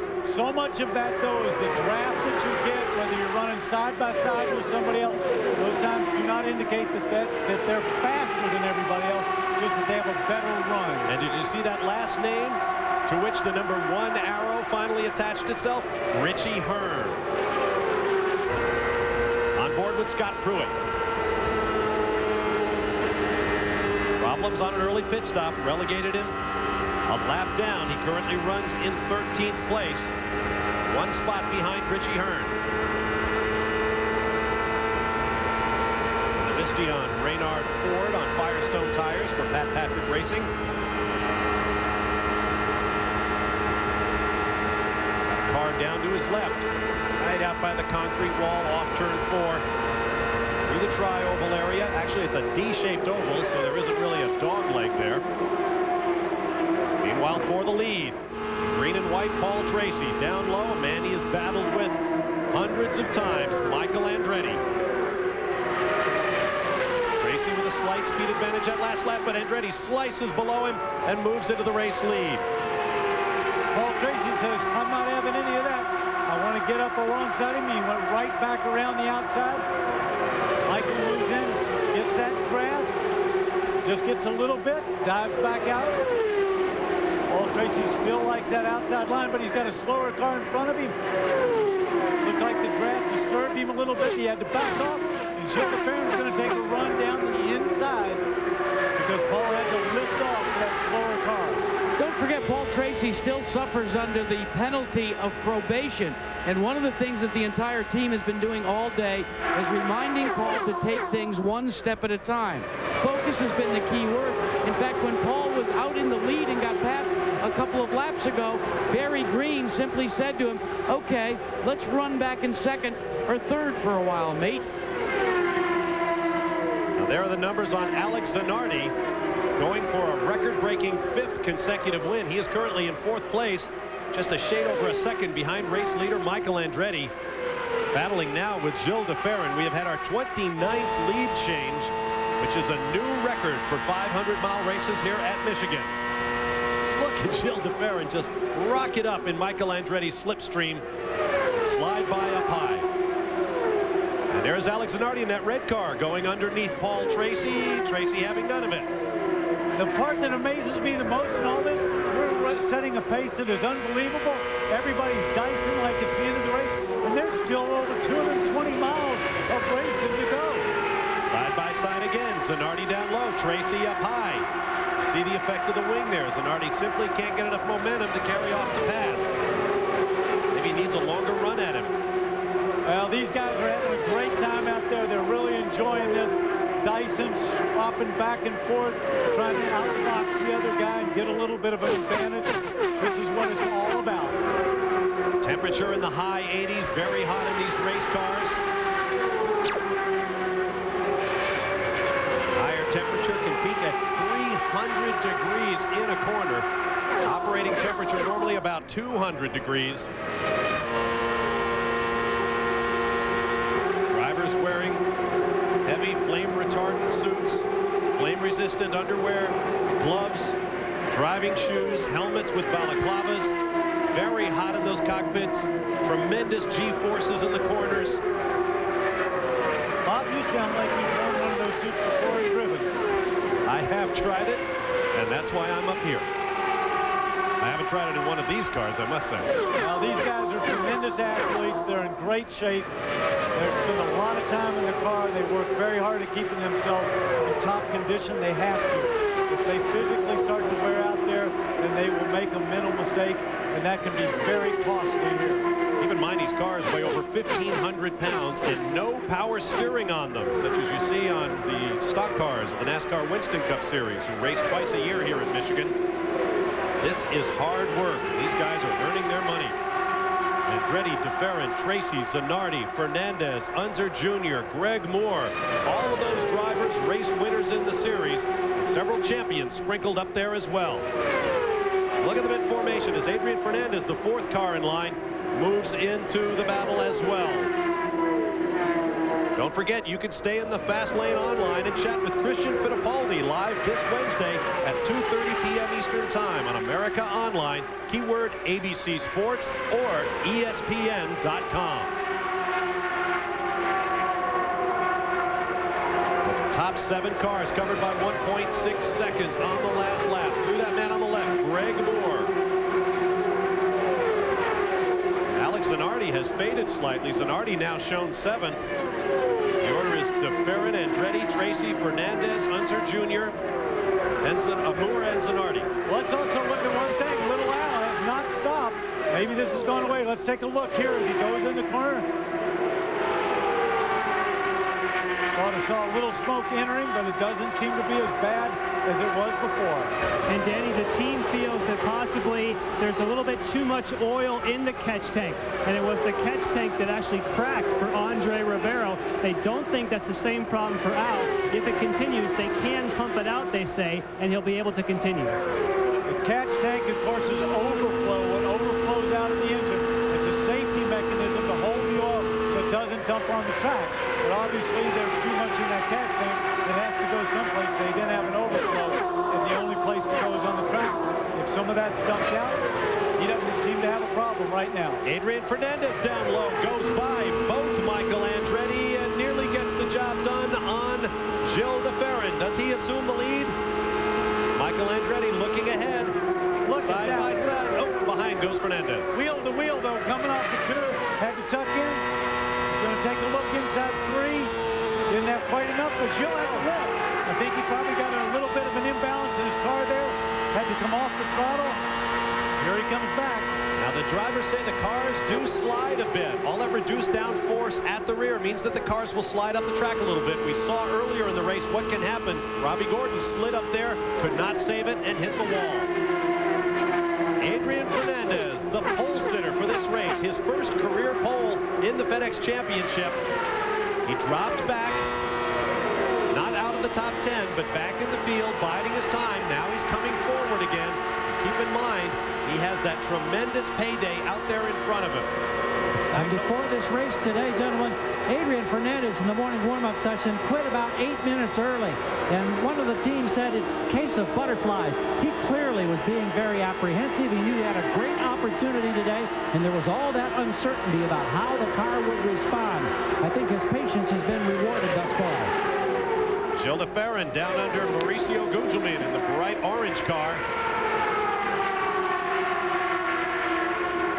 Let's talk about that payday for Adrian Fernandez, a total of $395,000, which would make this US 500 worth over $1,000 a lap. Michael Andretti in traffic, lifting. And you saw, was that green and white car, Paul Tracy, one in front of this, shoot around the outside. What happens here is if they get some bad air from a slower car or a car in front of them, they have to back out. It gives them momentum to the guy behind them. And look at Paul Tracy, he's coming strong. Yeah, that's exactly what Paul Tracy remarked about to Barry Green on the radio. He said, I can't believe how effective the draft is. So then all that Barry said is, well, then let's use it to our advantage. Well, don't forget, these guys are jockeying right now, finding out what their cars are doing. This is really exciting, and I guarantee you they're having a great time doing this. Next time under the flag stand, there will be 100 laps to go in what has been a dramatic CART US 500. We have a long way still to race. Stay with us. US 500, an amazing race thus far after 153 laps.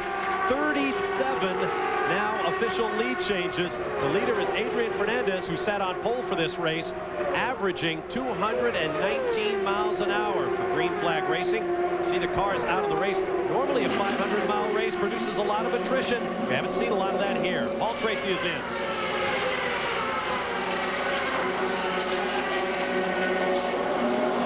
Quick work by Team Green. No wing changes. And Tracy is away. It's taking place on lap 155, a 12-second stop.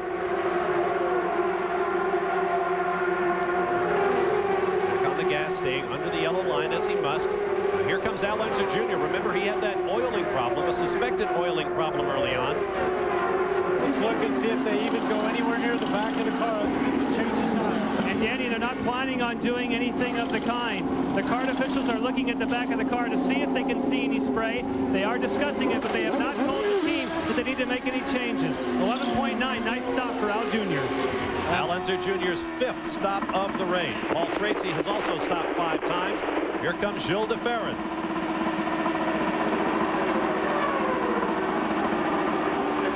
Engine ratcheting on the rev limiter. Gary Gerould is there. Calling again for no changes. He's loved the balance on this race car all day long. It's been a great setup from Derek Walker's team. Revs coming up, but still up on the jack. Now drops and moving. 14.7, a little slower than we've seen from some of the other contenders. Michael Andretti is in. Watch your brakes, watch your brakes. And boy, he had to guess there. See his brakes locking up right front. Oh, and he slid right up there. The guy on the left front close to the wall.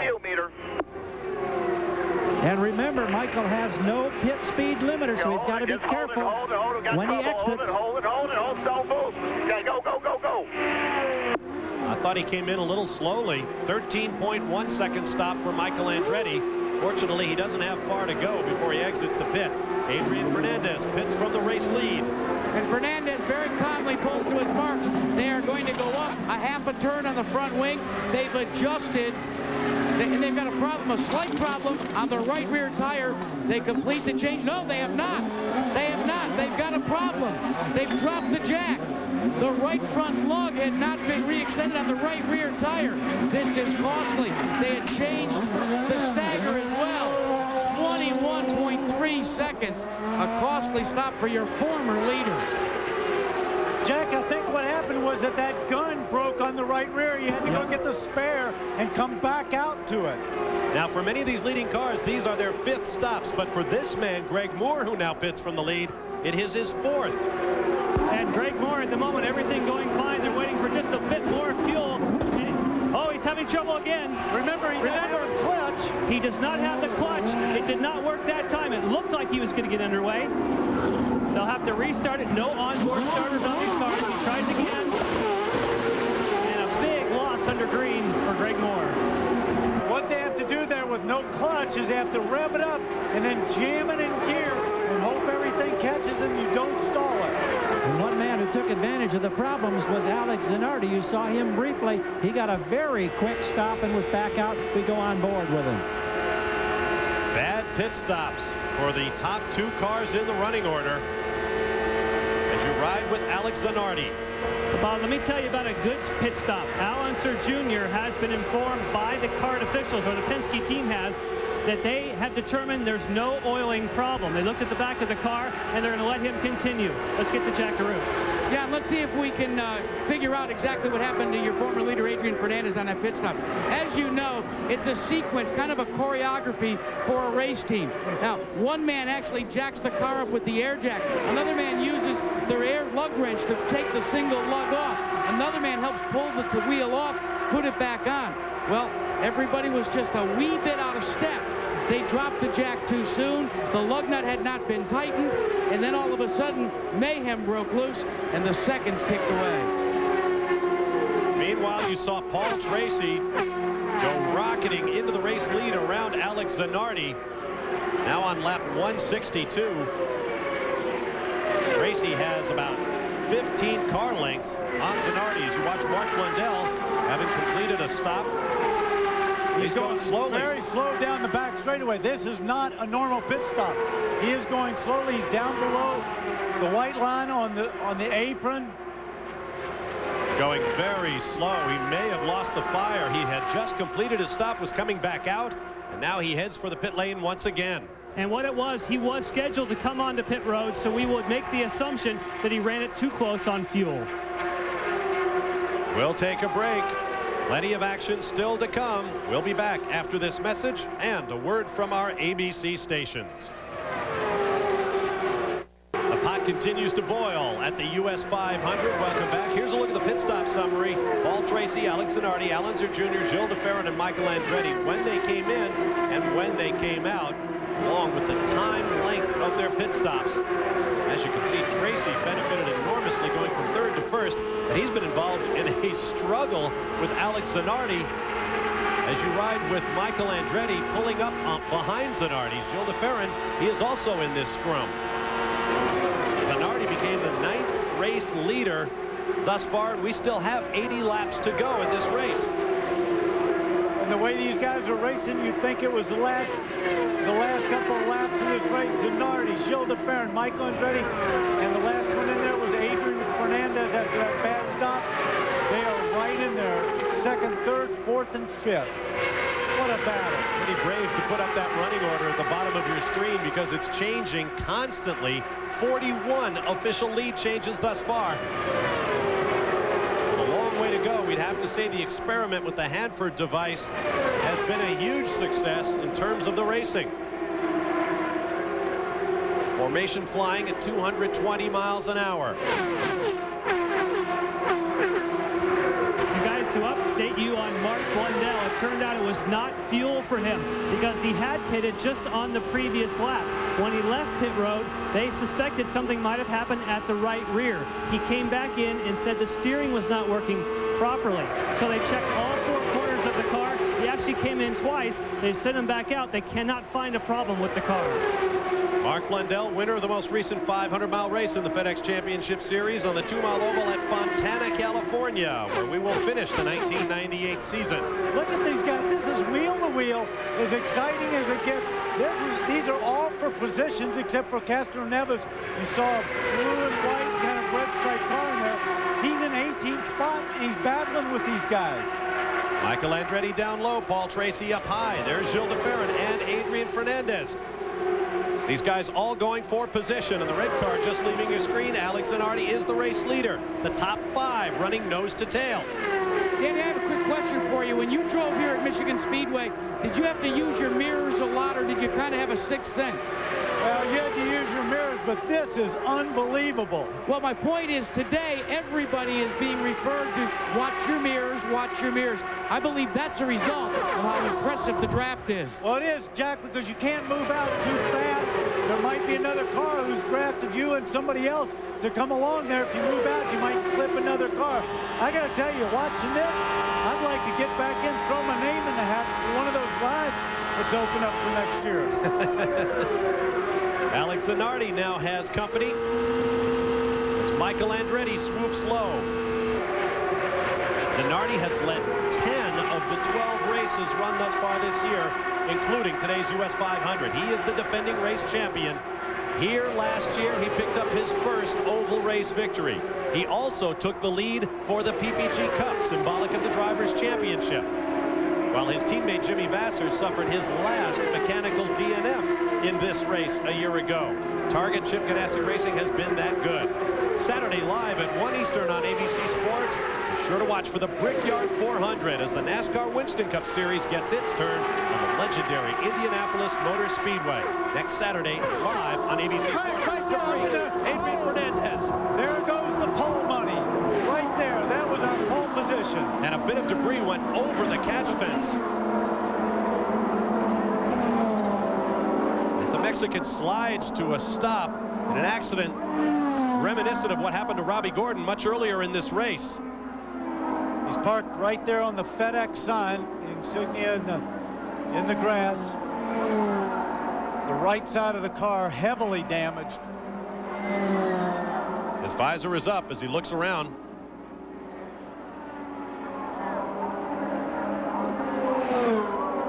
Safety team on the scene.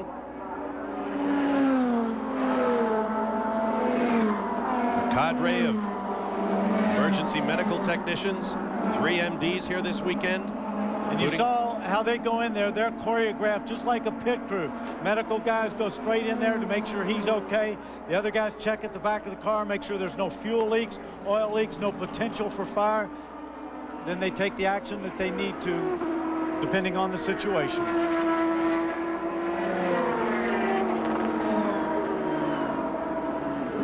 Take another look. You saw the debris go over the fence, a grinding crash involving our pole sitter, Adrian Fernandez, for Patrick Racing. Our 4th caution flag of the day. Just 26 laps and counting under caution in this 3rd edition of the CART US 500.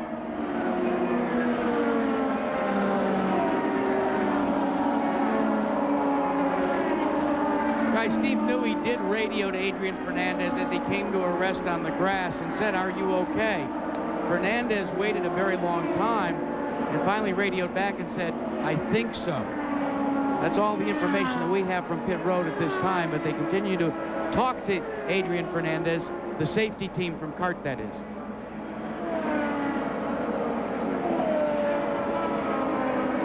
They continue to work on the wreckage of Fernandez's car on the infield. His helmet is off.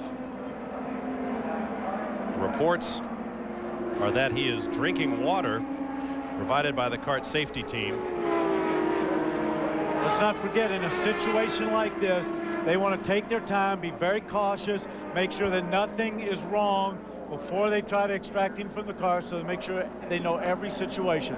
These guys are the best, and let me tell you, from a driver's point of view, they are a blessing. We know them all. Everybody's had dealings with them. You know everybody by name. They're tremendous, and it is such a comfort from a driver's point of view to know who's taking care of you in a situation like this. These guys are the best. They are very professional and take great pride in what they do. The pits are now open. This taking place with 177 laps complete. Here's Helio Castroneves, running back in 19th place when this third caution flag of the day came out. And there is Fernandez now climbing out of his car. Action on pit road. Andretti, Zanardi, Tracy, all of the lead lap cars in right now. And Al Jr. is expected only to make a front wing change. 10 cars in all in the pit lane as we watch the One big change on Paul Tracy. That was a wing change. But for all of these drivers, these lead cars, the whole key is to try and top off the fuel. And who knows, if this is an extended caution, they may come back in again, guys. Tracy was the first to move, but much farther up the pit lane towards the exit. Alex Zanardi was able to get out before him. Michael Andretti quite late coming out. We'll take a break and return with more live from the US 500. Back at Michigan Speedways, the CART US 500 is now 180 laps in, 70 laps remaining. We are under caution for the 4th time today. Track crews are out sweeping up rubber off the tires. Try to clean up the racetrack. Now this yellow flag was brought out by a heavy crash on the front stretch, brought out by Adrian Fernandez, and that crash involved a tire and wheel that cleared the debris fence and went into the grandstand. Don't know what might have transpired in the grandstand. We hope everyone is all right. We will update the situation as we can. But right now we are under caution. Now here's another look. Watch the back upper right corner of your screen. Right here, Adrian's already up there in the gray. All this is gray area there. Hits the wall, see the tire going up there, clears the fence at an angle, and we lose sight of it right up in this area. Adrian, then the right side of the car, or left as you're looking at, is completely gone, sliding along the wall. Debris coming off there, and you'll see him start veering down in this direction toward the infield.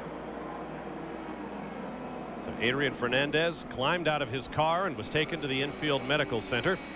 Don't forget, coming up today after our coverage of the US 500 at 4:30 Eastern on ABC Sports, a Tour de France special, stage 14, as the cyclists ride down through the Alps. That should be magic to watch. Check out our Tour de France special coming up next on ABC Sports. We'll take a break and return with more as the laps continue to tick away at the US 500.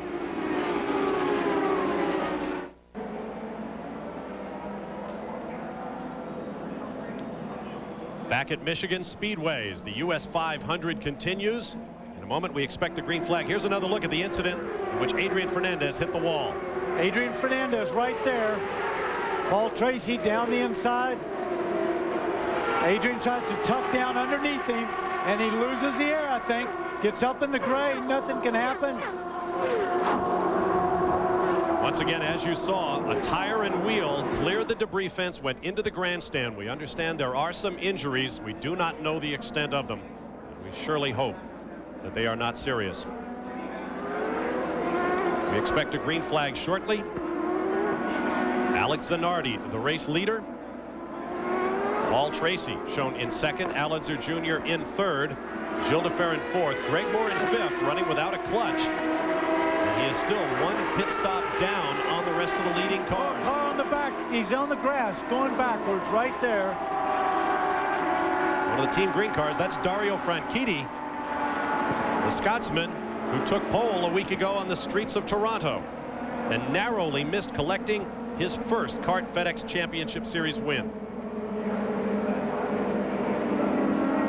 See them happens all here. bunched up right there, and Dario's right in that area. I cannot tell whether he touched somebody or stood on the gas and just got it sideways on cold tires. Nobody else seems to be affected by it. The front of his car, the wings look intact. They're drooping down like that. That's the angle that they always are set on a super speedway. And you can see all the rubber buildup on the roll hoop behind his helmet. We'll take this opportunity for another break. We'll be back after this message and a word from our ABC stations. Back at Michigan, the Goodyear blimp Spirit of Akron, flying high overhead, provides our aerial views today. Proud to be a part of the Goodyear Tire and Rubber Company's 100th anniversary celebration. After a very frightening moment here at Michigan Speedway, in which a tire has gone into a grandstand, producing some injuries, we do not know the severity of them. We prepare for a green flag. Alex Zanardi leading Paul Tracy and Al Unser Jr. Let's go down to Jackaroo. Bob, let's talk to Dr. Stephen Olby, who's in charge of the CART Medical Center here. First, the condition report on Adrian Fernandez. Well, Jack, Adrian is in good shape. He's bruised the inside of both of his knees. The only reason he's not out here talking to you is we got him iced down inside. We're going to keep him for about a half hour. Now, we saw a tire from Adrian Fernandez's car go into the grandstands. What can you report on that situation? The only thing I can report is that the helicopter has been dispatched from this area to go to that area. Dr. Bauman is over there taking care of that situation now, and that's really all I know at this point. Jan? Well, the situation for Dario Franchitti, we saw him parked on the grass, and Danny, you saw him spun, and we're not sure about contact. He said on the radio the car slowed in front of him. He jammed on the brakes. He spun on his own, said it was his fault. All right, thank you, guys. There's Franchitti's teammate, Paul Tracy, to the right of your screen. Currently in second place behind race leader Alex Zanardi, for whom this could be a record-breaking day. If he can win this race with 63 laps still to go, that is very much in doubt. It would mark his 5th consecutive victory, a new CART FedEx Championship Series record. And would certainly give another boost to his hopes of his 2nd straight PPG Cup.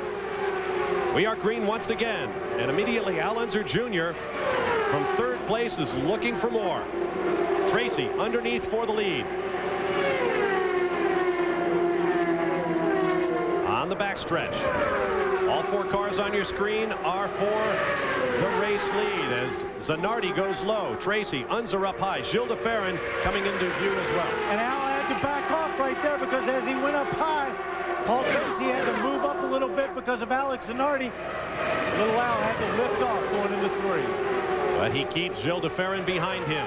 Behind de Ferran, it is Greg Moore, Jimmy Vasser, Richie Hearn, Michael Andretti, Brian Herta, Bobby Rahal, and Michael Andretti. Andretti going backwards down the timing list, and there is why. He's in the pit lane.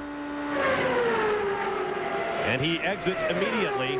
He was called in for a pit infraction, we are told, running over an air hose in the pit lane. So Michael Andretti suffers all the way back to 12th place. Did you see how close that was with Paul Tracy when he drafted Alex Zanardi? Boy, he just by inches pulled out around him. Unser Jr. 3rd. Looked like he had a thought about the inside there. Tracy, Zanardi, and now Gilles de Ferran attacking Al Unser Jr. for 3rd. And right behind them, guys, Jimmy Vasser. Remember the problem he had on that drive-through penalty? This last yellow has enabled him to catch up with the lead pack. He could be a factor here very shortly. It also looked like Michael Andretti, he got the drive-through, but he was far enough up there. I think he stayed on the lead lap. So he'll try to work his way back up, hope for a yellow, see if he can get back in the hunt. 2 separate battles here. You see up front, it's Tracy Zanardi and Unser. Behind them, Gilles de Ferran, Greg Moore, Jimmy Vasser, and I believe Richie Hearn also in that battle over 4th place.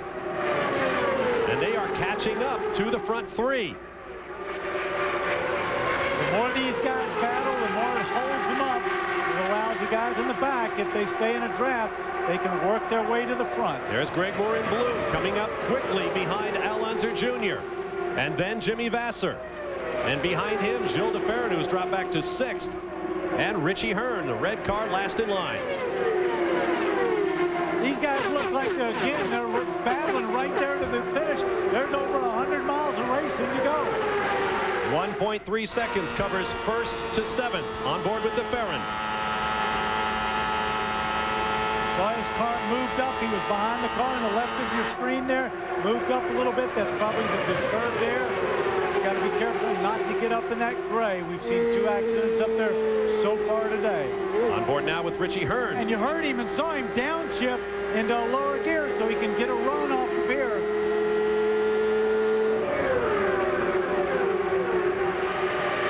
Alonso Jr. to the left. Alex Zanardi to the right. Alonso Jr. challenging for the race lead. Up high around Zanardi. If he gets to the stripe first, chuck that lap up to Little Al. And listen to the crowd. He got there, but Alex Zanardi then pulled right back by him just after the start-finish line. Look at this, first to fifth in a matter of going from over the start-finish line to first. He's slowing. Is there a problem for Alonso Jr. as he pulls down to the inside? He may be headed for the pit lane. Richie Hearn goes by, dropping Unser Jr. to seventh. He is slowing drastically. He's going to dive down into the pits. Another dramatic turn in this race. Al Unser Jr. has problems, heads for the pit in. And the front group has been reduced to 6 with 55 laps to go. Al Unser Jr. has shut the engine off on pit road. He's talking to the crew right now. We'll find out. And he's got a misfire. Meanwhile, the battle up front.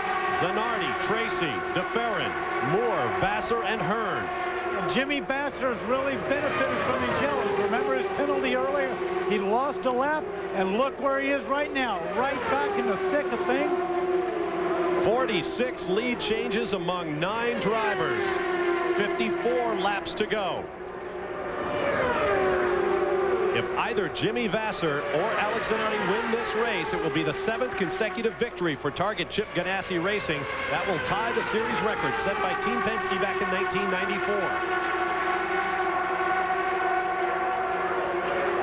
And if Jimmy Vassar can come through, what a victory it would be after that black flag. There you see the number of laps led by the 2 tire companies involved. Firestone with a slight edge over Goodyear, and a long race still to come. 2 years ago at the inaugural US 500, Jimmy Vassar took pole, crashed before the field came down to the green. They stopped the race, loaded everybody up in backup cars. Vassar went out in his backup car and won the race. Target Chip Ganassi Racing has a handle on this place. Zanardi runs first, Vassar fourth. We'll be back. Back live at Michigan Speedway as Gilles DeFerrin leads the US 500 field under the flag. 52 lead changes. Here comes Alex Zanardi for another. We are 202 laps into this race. The longest any driver has led in one stretch was 28 laps. That was Michael Andretti from lap 38 to lap 65. Other than that, it has been a lead swapping extravaganza here at Michigan.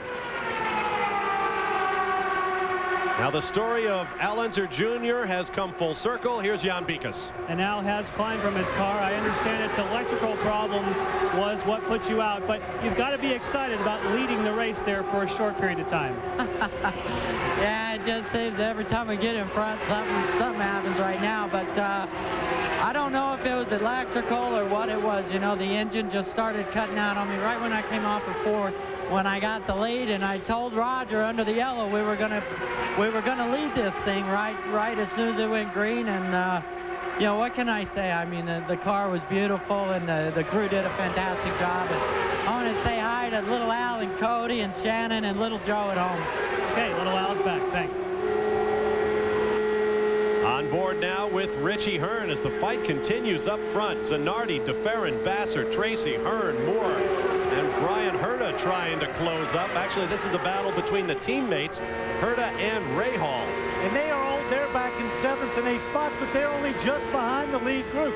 Those guys being teammates should be able to work together and get themselves up into that lead group. We've got probably one more pit stop to go, and this is going to be a race all the way to the end. We've got under 100 miles. Look out. During driver introductions, Bobby Rahal stepped forward and the grandstands came to their feet in an extended standing ovation, acknowledging his glittering career in this, his final race at Michigan. Now look at his hands as he reaches for, is that his dashboard? One of his indicators coming loose just above the steering column there on the front bulkhead. Just what you want at 220 miles an hour plus. See, he's reaching for it again. He's just patting it down. Bobby's a team owner, you know, he's got to make sure that car, he doesn't want to lose that piece. It could cost him a little bit. Casual as can be at these speeds, under these pressures. Amazing. Remember, the driver's got to be taking in everything that's going on at 220, 230 miles an hour. He's got to sense everything, see everything that's going on around him to be able to make a split-second decision. Well, they are not closing up. They are, in fact, losing time now to that lead group. 5 full seconds behind. Jan Beekes. Well, Tommy Cameron is in charge of public relations for the Speedway. What's the situation on the spectators in turn 4? We've had 3 people who have been critically injured. They're going to be transported by helicopter to nearby hospitals. We do have an emergency situation. All right, any more information you can give us than that? Were there other minor injuries? There were 7 injuries total, and we do have a number of ambulances that are up behind the turn 4 grandstands, and we'll be transporting those people immediately. We do have a very fine care staff here, a medical staff, who is on the scene right now. Thank you. Thank you, Jan. Our thoughts and prayers are with those injured spectators. On the racetrack, Zanardi and DeFerrin. Then this group, Vasser, Tracy, Hearn, and Greg Moore in the blue and white car just behind the red machine of Richie Hearn.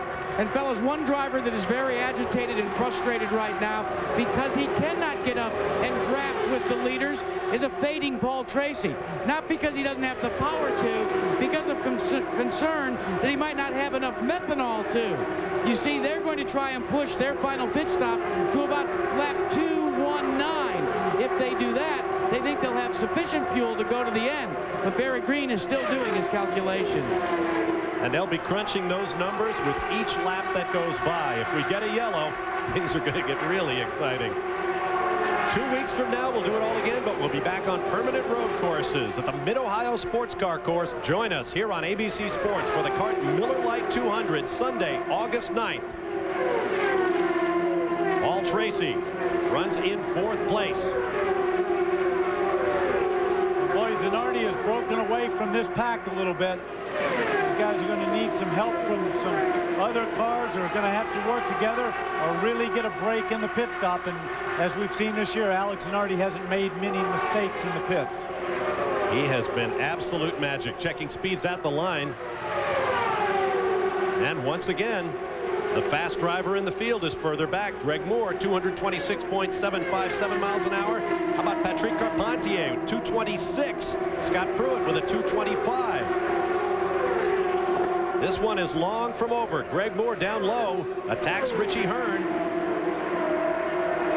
38 laps to go next time by. The laps clicking down at 32 seconds per. On board with Richie Hearn. That's how they're running. We'll be right back. Michigan, I said if things went yellow, it would get a little crazy, and now they will be crazy. The pits are closed. We are under the caution flag for that man, Dario Franchitti, who lost an engine right under the flag stand. And the guy that benefited the most from this, Michael Andretti. He's on the leader lap, but Zanardi was closing in on him and was not that far away from putting a lap on him. Michael gets to go to the back of the pack, make a pit stop, come back, and hopefully have a shot at that lead again. Michael Andretti, they took the wicker out, we understand, in the rear wing the last time around. The car was real loose. Then they put it back in. Gilles de Ferrin's crew had been thinking about that because what they saw happen to Andretti. They're anticipating no changes. They were thinking about trimming the car out. But as you say, it's going to be a mad scramble. Interesting note now, Zanardi and de Ferrin are adjacent to each other at pit exit.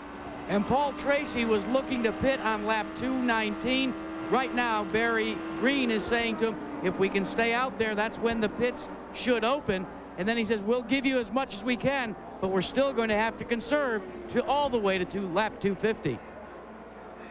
That in a race like this is the worst words a race driver can ever hear. Well, right now there are 33 laps to go, Danny, and that's about the expected pit window for everybody under green. So each one of these yellow flag laps really precious to these teams in terms of fuel.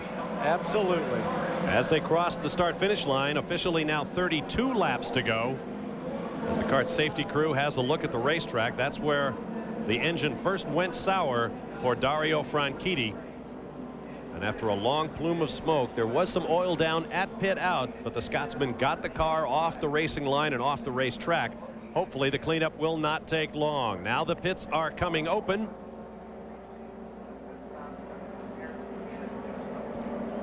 Later today over on ESPN2, you can catch drag racing action, the NHRA Autolite Nationals from Sears Point Raceway in Sonoma, California. That's on ESPN2 at 7:30 p.m. Eastern, 4:30 Pacific. Check it out. Now the pits are open. The lead lap cars will be coming in, and the delicate minuet in the pits will begin. We'll follow the top 3 cars once again. In a moment, the drivers will turn it over to their pit crews for roughly 12 seconds before they go back out for what we anticipate will be the last stop of the day. Gary? They're feeling the pressure down here. Every one of these crew guys now knows that something rides on each shoulders. And again, your 2 front runners are pitted right next to each other.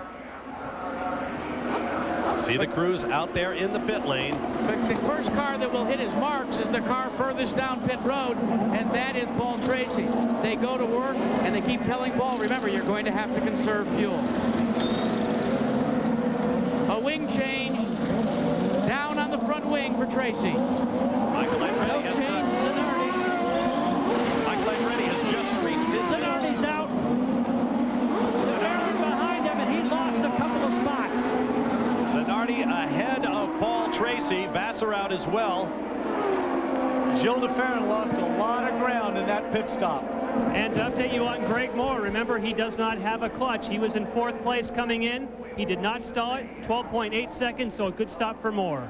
And there is Greg Moore back out after a good stop under the conditions. We'll be back after this message and a word from our ABC stations. Welcome back to Michigan's Irish Hills. The Goodyear Blimp Spirit of Akron is high above, helping us keep track of the cars here at Michigan International Speedway in the US 500. Find out all about the Goodyear Blimp fleet on the internet at www.goodyear.com. We are going green with 28 laps remaining in the kart US 500. The order is Alex Zanardi, Jimmy Vassar, his teammate, then Greg Moore, Scott Pruitt, Brian Herta, Gilles de Ferran, Bobby Rahal, Richie Hearn, Patrick Carpentier, and in 10th place, Michael Andretti. 11th is Paul Tracy, who had to return to the pits with a mechanical problem. And the reason was because the wheel lock got hung up on the wheel nut. And so they were not able to tighten the right rear wheel. He had to come back. They had to beat it with a hammer, and then they finally got it tightened. He's now going to have to work his way from the back of the pack. It's a race of the teammates up front, a battle of the last 2 Kart FedEx Championship Series title holders. Vassar now leads Zanardi. And after the round of pit stops, Chip Ganassi went and high-fived all the crew members both sides. They were superb again in the pits. Let's go to Jackaroo. Well, Adrian Fernandez has been released from the Kart Infield Care Center. Adrian, we've only caught on tape the tail end of your crash into the wall. What set the wheels in motion, so to speak, for the crash? What happened? Well, Tracy was coming behind me and, you know, got into the inside and straight away pulled to the outside where I was on my line and caught completely my air, and I was just a passenger. Just the car just went completely to the gray part of the track, and after that, I have no control of the car. I was completely a passenger. So you're saying that Tracy hit you or just simply took the air away? Took the air away. So he went into the inside of me, and instead of keeping his line, he went straight out in my entry. He went out in the high part of the track and completely caught my air, and I lost my car completely. You know, once you get there, there's no grip, there is nothing I can do. And fellas, you want to know how hard he hit? The onboard telemetry says 92 plus Gs. Thanks, Jack. Good to hear that Fernandez is all right. Right now, the man on the move is the man in that silver Visteon car with the orange stripes and the yellow helmet, Scott Pruitt, who before those last pit stops turned the fastest lap we've seen all day, 228.5 miles an hour, is now in third place, having just gotten around the blue car of Greg Moore. Gilles de Ferran had a terrible pit stop. He's moving up as well. He's hoping to get a draft off these two guys. That's him at the back of your screen in the blue and white Valvoline car. Right there, they're all bunching up. We've got a yellow down in turn 4. We have a crash down in turn 4. Is that J.J. Leto? Yes, it is. And it looks like the same thing that's happened. We've seen this a couple of times today. Up there in turn 4, gets up high, gets in the gray, takes off the right side of the car. See Leto sitting in the car, talking on the radio. Tremendous right side damage. Appeared to be Dave Hollander, the crew chief, safety unit number 2, along with Dr. Terry Trammell, Phil Layton, and Lloyd Moakler on the scene. See, he's up there in the gray just like everybody else. He's got no control, as we heard Adrian Fernandez said. Once you get up in that gray, you are just a passenger. And one man who was trailing was Gilles de Ferran. He radioed his crew, said he had to lock up to avoid becoming a part of it himself. So another heavy crash, the third in as many weeks for young Finn J.J. Leto, driving for Carl Hogan.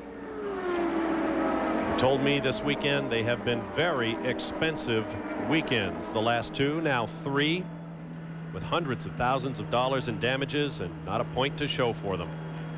Meanwhile, for this man, Scott Pruitt, fortune appears to be smiling. He is up into third place, and with this yellow flag, he will close up on the leading teammates, Alex Zanardi, currently on point, and Jimmy Vasser. And fellas, remember how fortuitous it was, one of those early cautions, because he had the problem with his onboard jacking system. They brought him back onto pit road under the luxury of caution and tightened the jack back up, and he's been running well ever since.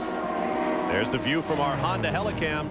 Danny Sullivan, we said it at the top of the show, 500 miles is a long race, and even if you get down, you can come back.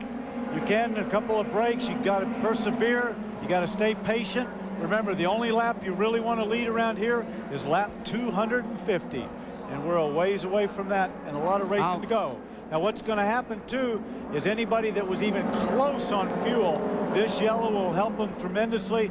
They're going to turn the mixture up, and everybody's going to be racing hard to the green flag. Scott Pruitt made up his lap under the previous yellow flag brought out by Adrian Fernandez, and that quick lap I mentioned earlier, 228.5, no doubt helped him. Gary Gerould. Dario Franchitti headed back to pit road after blowing the engine. What I'm curious is about your thoughts about the Hanford device and the type of racing that we've been witnessing today. Do you like it? Oh yeah, for sure. I like the type of racing. Basically what's happening is if you're not in a line of cars, if you pull out to try and pass somebody on your own, your history, you got to really think about what you're doing out there. The cars are pretty stable. I guess a lot depends on setup. My car was bad at the start and very good towards the end. A lot depends on setup, but I think it's a good thing, and I think the racing was very close out there. Of the guys that you saw around you, do you think anybody's got any kind of an advantage as we come down toward the final lap? I mean, I was running pretty close to the back, so I couldn't really say. All right, just good to see you're all right. Thank you. Dario Franchitti headed back to his crew. All right, the Toyota safety car is back out front ahead of Alex Zanardi and Jimmy Vasser. Scott Pruitt in third. There you see the rest of the top 12. We'll take a break and return with more from Michigan.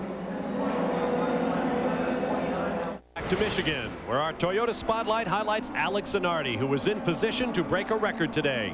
Win number 1 on Belle Isle in the Detroit River with opportunistic pit strategy. His second win at Portland on the road course. The third in a row at Cleveland at Burke Lakefront Airport, where he dominated after taking the lead on lap 12 and never looking back. And then 4 in a row 1 week ago on the streets of Toronto, Canada. If Alex Zanardi wins today, he will set a new FedEx Championship Series record with his 5th in a row. And with 19 laps remaining, he looks like the betting favorite. Let's go down to Gary Gerould. Chip Ganassi, the man who calls the shots. He's on the radio with Alex. Of course, he owns the team, both men first and second. What kind of orders? How do you approach these final laps? Gary, as you know by now, we have 2 number 1 drivers. We got 2 number 1 cars. There's only one rule. Don't crash into each other. Who concerns your two drivers or you the most that's behind a challenge? Well, you got to look at the guys right behind us. I mean, you got to look at Pruitt. You got to look at Moore. Those guys are fast. They've turned some very fast laps. This thing's far from over. What is your impression now of racing with the Hanford device? I'll tell you what. From my vantage point, I've never seen a race like this in my life with this joint. It's pretty damn exciting. I think you got a lot of company there. Let's go to Jack. Well, Gary, Tom Anderson went over and talked to his boss, Chip Ganassi, monitoring the radios, watching the TV, and then you radioed over to your driver, Jimmy Vasser. Hey, everything's pretty quiet around here, and you said maybe it's everyone for themselves? Yeah, that's the deal, Jack. All bets are off. Everybody for themselves now. Now, what can you do? Do you have any working knowledge or maybe some inside ideas that you could pass on to Jimmy to try and overhaul his teammate? No, that's just the way the cars are set. The last chance we had to do anything about it was at the pit stop, and we decided to go for the position rather than doing some changes to the car. He had been pushing a little bit later on in the session, but now with this yellow, the tires won't get that far into the deal, so we're hoping to have a pretty good race car right now. Now, Jan, when Tom Anderson radioed that information to his driver, Jimmy Vasser, all Vasser said is, okay, it's about time. Well, Jack, you also heard Chip Ganassi talk about Scott Pruitt. He is the guy, as well as Greg Moore, that he's worried about. Well, the situation for Scott Pruitt is this. They actually have more fuel than they need. They have radioed to Scott and said, we want you to burn some fuel, in effect jettison some of the weight off of this car, so we get back to the restart, the car will be lighter. In this particular race, fuel is not a problem. Well, Jan, that's very difficult to jettison it, but it means turn the mixture up, rev it up some on these warm-up laps before they get it going on the green flag. But let's not forget something that Scott Pruitt said on RPM tonight. He said, you do not want to be leading this race going into the last lap of this event, because he thinks that the draft will pull him forward. So let's be prepared for a very exciting finish. Scott Pruitt shared one of the most exciting last laps in Michigan history, battling with Al Unser Jr. just a few years ago, before Pruitt emerged with his first career 500-mile victory. As for Target Chip Ganassi Racing, they are looking for their 22nd victory in the last 45 races. They have been so dominant since the beginning of the 1996 season, in which Jimmy Vasser took the title, followed a year later by Alex Zanardi. In the little more than 2.5 seasons since, they have won nearly $9 million in purses and bonuses. High overhead, the Goodyear blimp Spirit of Akron continues to provide us with terrific aerial shots of Michigan. Once again, to find out more about Goodyear's blimp fleet, check out the internet at www.goodyear.com. 55 total official lead changes and plenty more unofficial ones on the backstretch as the cars dodged back and forth for the lead. 11 cars on the lead lap. The first three drivers have all won 500-mile races here at Michigan, so they know what they're doing. And Alex Zanardi, especially him, started about halfway down the back straightaway. He was not going to let anybody get close to him. He just jumped the entire field, including his teammate. I guess all bets are off. Greg Moore immediately on the offensive. Well, actually, he has been passed by Gilles de Ferran. De Ferran has gone from 5th to 4th. And look at de Ferran put the move on Scott Pruitt. And that was about as close to wheel-to-wheel racing as you want to get in a champ car. All those drivers know what happens when you get up there in the gray in turn 4. Give it to de Ferran, who is now in 3rd place. Pruitt to the right of your screen, trying to scramble back. 15 laps to go in this race, 14 the next time by the start-finish line. De Ferran trying to haul himself up to Jimmy Vasser in 2nd. He's got to be worried more about Jimmy Vasser. They need to catch Alex Zanardi, who got a great restart, and he is making the most of it. The question is, can this pack draft up and catch him and pass him before the 250th lap? 2 Firestone cars with Honda engines being chased by another Honda on Goodyear tires. Zanardi, that man, Jimmy Vasser, who grew up racing karts and quarter midgets on the West Coast. His father, Jim Sr., has been here this weekend watching his boy drive.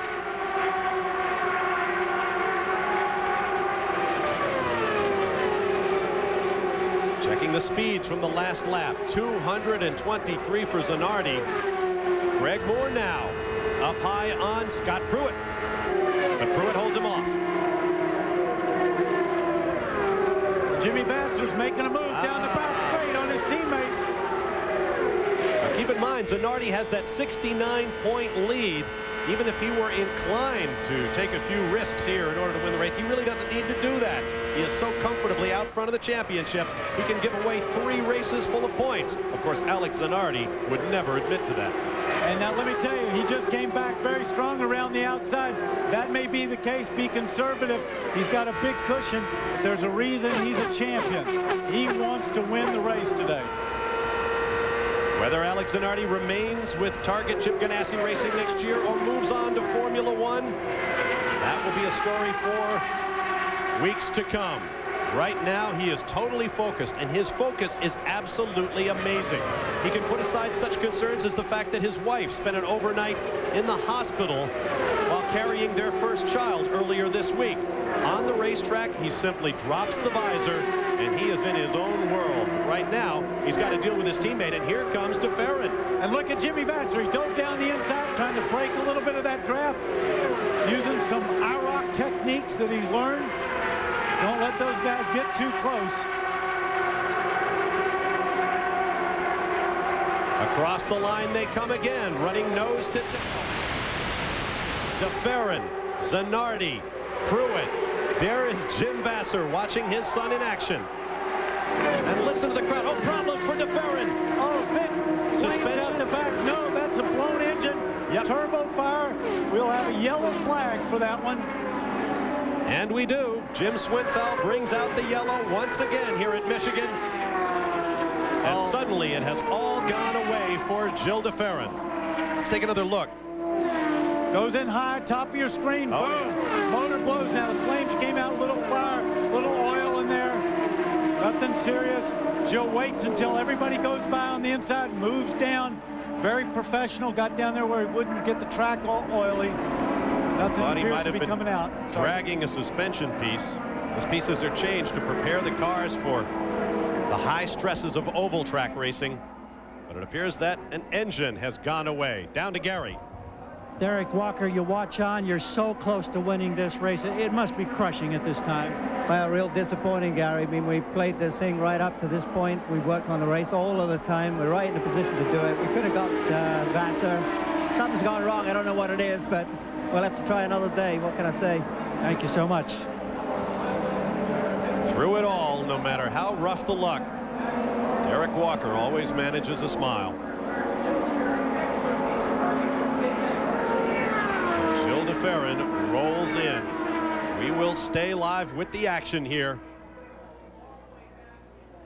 And now you see that Gil DeFerrin has made the pit lane.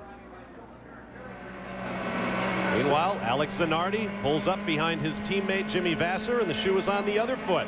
It will be Vasser's chance to try to get a jump on a restart. And the question is, Scott Pruitt's back in third spot. Is he sitting exactly where he wanted to be after his comments on RPM tonight? Says you do not want to be leading this last lap. Down a gear, up go the revs. There is Max Pappas, who pits the MCI car for Arciero Wells Racing. And that car has been not sounding so healthy the last few times down the front straightaway. So a possible engine-related problem for Max Pappas. Oh, yeah, I'd say so. Jan, that's a big fire back there. Obviously blew something and just smoldering there. Here's the look from our Honda Helicam. 7 laps to go next time by. And I think what we've seen is just the pace and the racing that we've seen all day long is taking its toll. It's a 500-mile race, not 499. Well, I made that point earlier. We hadn't seen a whole lot of attrition near the halfway mark, but suddenly it all comes home to roost in the second half. The 2 teammates. I wonder what communications are passing from them to the pits, through the pits to each other. I can tell you this, one thing they do, all bets are off. but they'd still like to make sure that one of the target Chip Ganassi cars wins this race and they don't get into too much of a battle and allow somebody, Scott Pruitt, Greg Moore, somebody back there, even Bobby Rahal, to snooker them and win this thing. Remember, I can report. That's exactly what Chip Ganassi, remember what he said. Anything goes as long as they don't get into each other. And also, Gary, Tom Anderson, who ramrods the ride for Jimmy Vasser, has been talking back and forth during this caution, but nothing, and I repeat, nothing has been coming from the cockpit of Vasser's car. He is focused on the task at hand and wants to come to victory lane to repeat his US 500 victory from the inaugural event.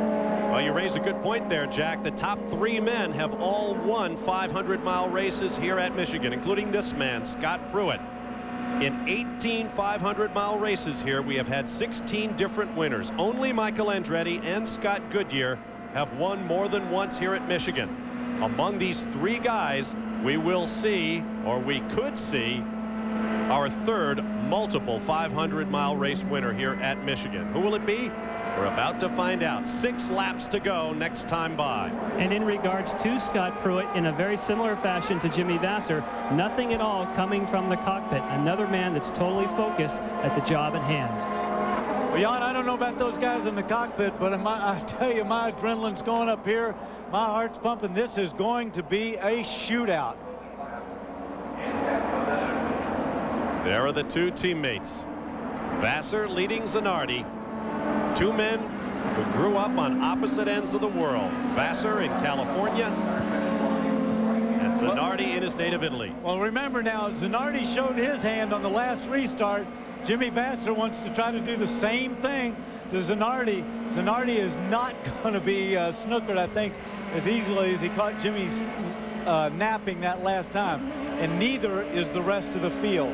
They are right now going into turn 1. Everybody's getting prepared for the millisecond that Jimmy jumps on that throttle, that they do the same thing. Hey, very quickly, here's what Tom Anderson just told his driver. He gave him the rundown of who was behind him, and then he said, next time by, you'll be looking for a green flag.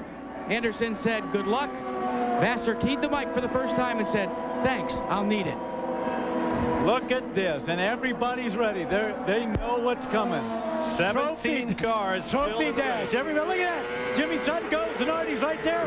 Oh, look at him. It's sideways. Oh, he jumped on the throttle. Jimmy got a little bit of a break there. And keep in mind, those guys behind are plenty fast, too. 17 cars still in the race of the 28 starters as Jimmy Vasser, winner of the inaugural US 500 2 years ago, brings them to the line, and Zanardi is on the move. And even with that jump, so look at Zanardi. He drafted him right around the outside. 5 laps to go. 10 miles remaining of 500 at Michigan. I think Zanardi hit that little extra power button right there. Could have been. Hit the button that gave him a few extra revs exactly when he needed it. Right up to the 15,000 RPM maximum. Well, let's see if Scott Pruitt called it and said you do not want to be leading that last lap. Here comes Vasser up high around his teammate. I've got a button too, Padre. Zanardi and Vasser behind him. It's Pruitt, Moore, Bobby Rahal in there, Richie Hearn, and look at Greg Moore in the blue car. Yep. He's coming right down along Jimmy Vasser. Close. And let's not forget, Scott Pruitt's been in this position before. Oh, and smoke out of Jimmy Vasser. Smoke on the right side of Jimmy Vasser. That's Pruitt just behind. That's Zanardi's car. That is Zanardi in second. I'm so excited up here. I got the cars wrong. Look at that smoke down there. Zanardi slowing, came down the inside. He wants those points. Is he going to try to nurse it? No, he's going for it. And there is another very evil-sounding car out there further back in the pack. And look at this. Here goes Moore. Moore going for the lead around Jimmy Vasser. And even over the roar of the engines, you can hear this huge crowd with a giant roar as Moore goes on top. And here comes Jimmy. He's coming back around the outside. Pruitt down low for third. Oh, Zanardi has still got his foot in it. And look at this. This looks like the first lap of the race. White flag next time by. Vasser and Moore. Zanardi has dropped back a few car lengths. Pruitt has dropped back behind him. Moore tried to look underneath. Not having it. It appears that these two men will decide it. White flag for Jimmy Vasser. Zanardi attacking for third. Make that second. Oh, will they go 3 wide? No. Is this a ploy by Jimmy Vasser to back off a little bit, get Greg Moore's draft, and see if he can snooker him on the last lap? Look at Jimmy coming. Here comes Zanardi. Does he have the horsepower despite that smoke from the back of the car? Greg Moore draws to a couple of car lengths away, and he will win the US 500. And I believe Jimmy Vasser hung on for second over his teammate as Alex Zanardi's engine coughs its last. And I can tell you, Scott Pruitt was right. You don't want to lead the last lap. Greg Moore passed him, and look at that. The 17th different winner in 19 500-mile races here at Michigan. And for Greg Moore, this is sweet redemption. He has suffered illness. He suffered a stroke of unfortunate opportunism at Portland, where he dove down to the first turn and collected several cars. He crashed in the opening laps at Cleveland a few weeks ago. Here's the finish. And I believe Jimmy Vasser got Alex Zanardi, who was definitely on the move. Let's look at it one more time. And what do we have right here is our first, second, and third place guys are the same guys, first, second, and third in the championship. But not in that order. Greg Moore needed PPG Cup points here at Michigan like he needed oxygen. And now he has a full complement of 20. Oh, this will be one very happy victory lane. And remember, guys, he had to do it with a totally burnt out clutch. He had more than his share of problems. Greg Moore, now he lifts the visor, and he'll be able to see emotion at its finest. A picture is worth 10,000 words. This is an entire novel in victory lane right now.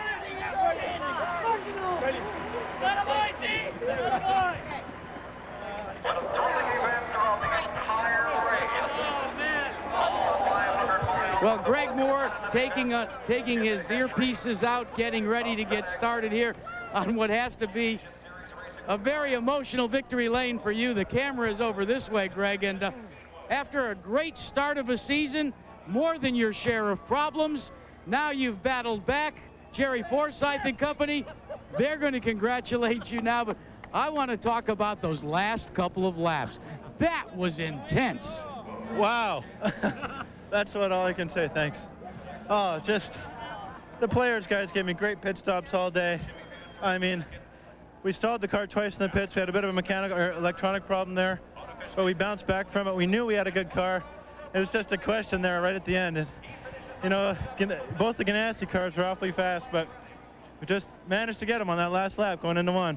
You know, everybody says, and you've heard it, I know many times, that patience is so important with a 500-mile race. How much patience did you have to practice today? None. It was flat out from the beginning to the end. I mean, you know, we knew that the Mercedes would be, you know, reliable enough. It's just a question of, could we get the brakes? And we got the brakes today, and I'm just so pleased for all these guys. I mean, well, it's a very happy victory lane, but there was a photo finish, Gary Gerould, for second place. And the man who ended up second was Jimmy Vasser. Jimmy, tell me about that last couple of laps and the emotion you're experiencing right now. Well, it was a good race, a lot of fun. You know, I hate to come second like that, but it's, you know, it was a fantastic race. Greg Moore did a good job. I had to give him a little room there. You know, he got underneath me. I just led the wrong lap, I guess. Was there any strategy? Well, not when you got a couple to go, and you know, it seemed like I could pass somebody and pull out a bit, but you know, they just came flying right back up on me. I must have had 10 car lengths when they, you know, we might have had a little problem with something, because when I got out by myself, I couldn't pull, you know, over 1,000 less revs than I should. So, you know, I think it might have been something a little wrong with the top end speed. All right, we'll hear from his teammate, Jan. Well, Alex Zanardi, when he got out of the car, he wanted to clear the way because he was told the car is on fire. I believe, were you talking to your wife there?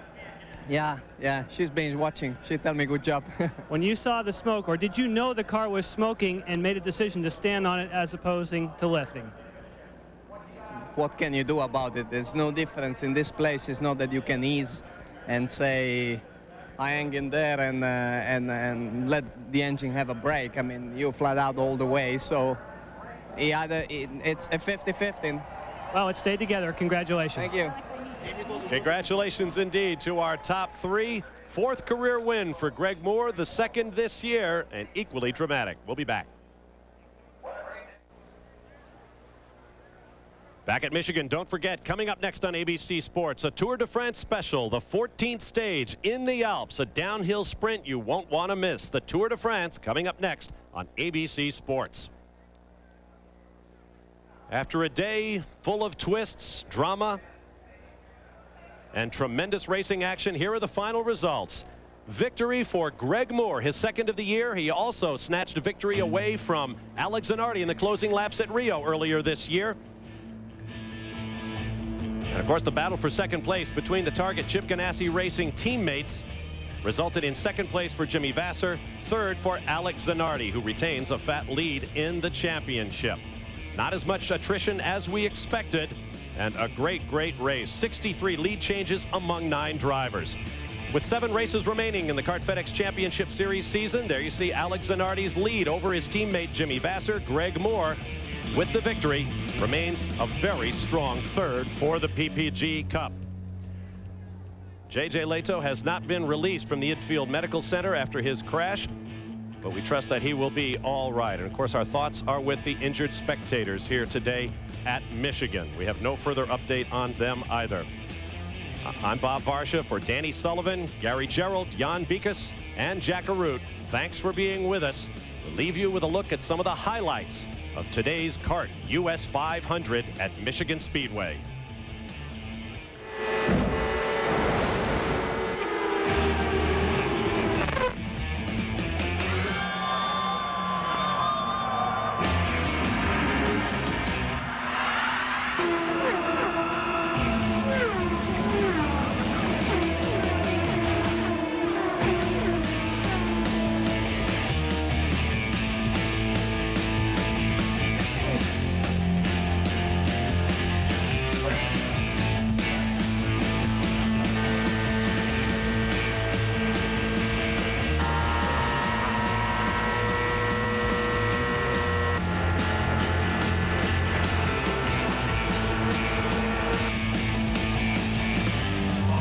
Drivers in the Kart FedEx Championship Series are amazing athletes, and they gave us an astonishing example of that today. Congratulations to Greg Moore on his victory. Now let's go to Robin Roberts in our Wide World of Sports studio in New York.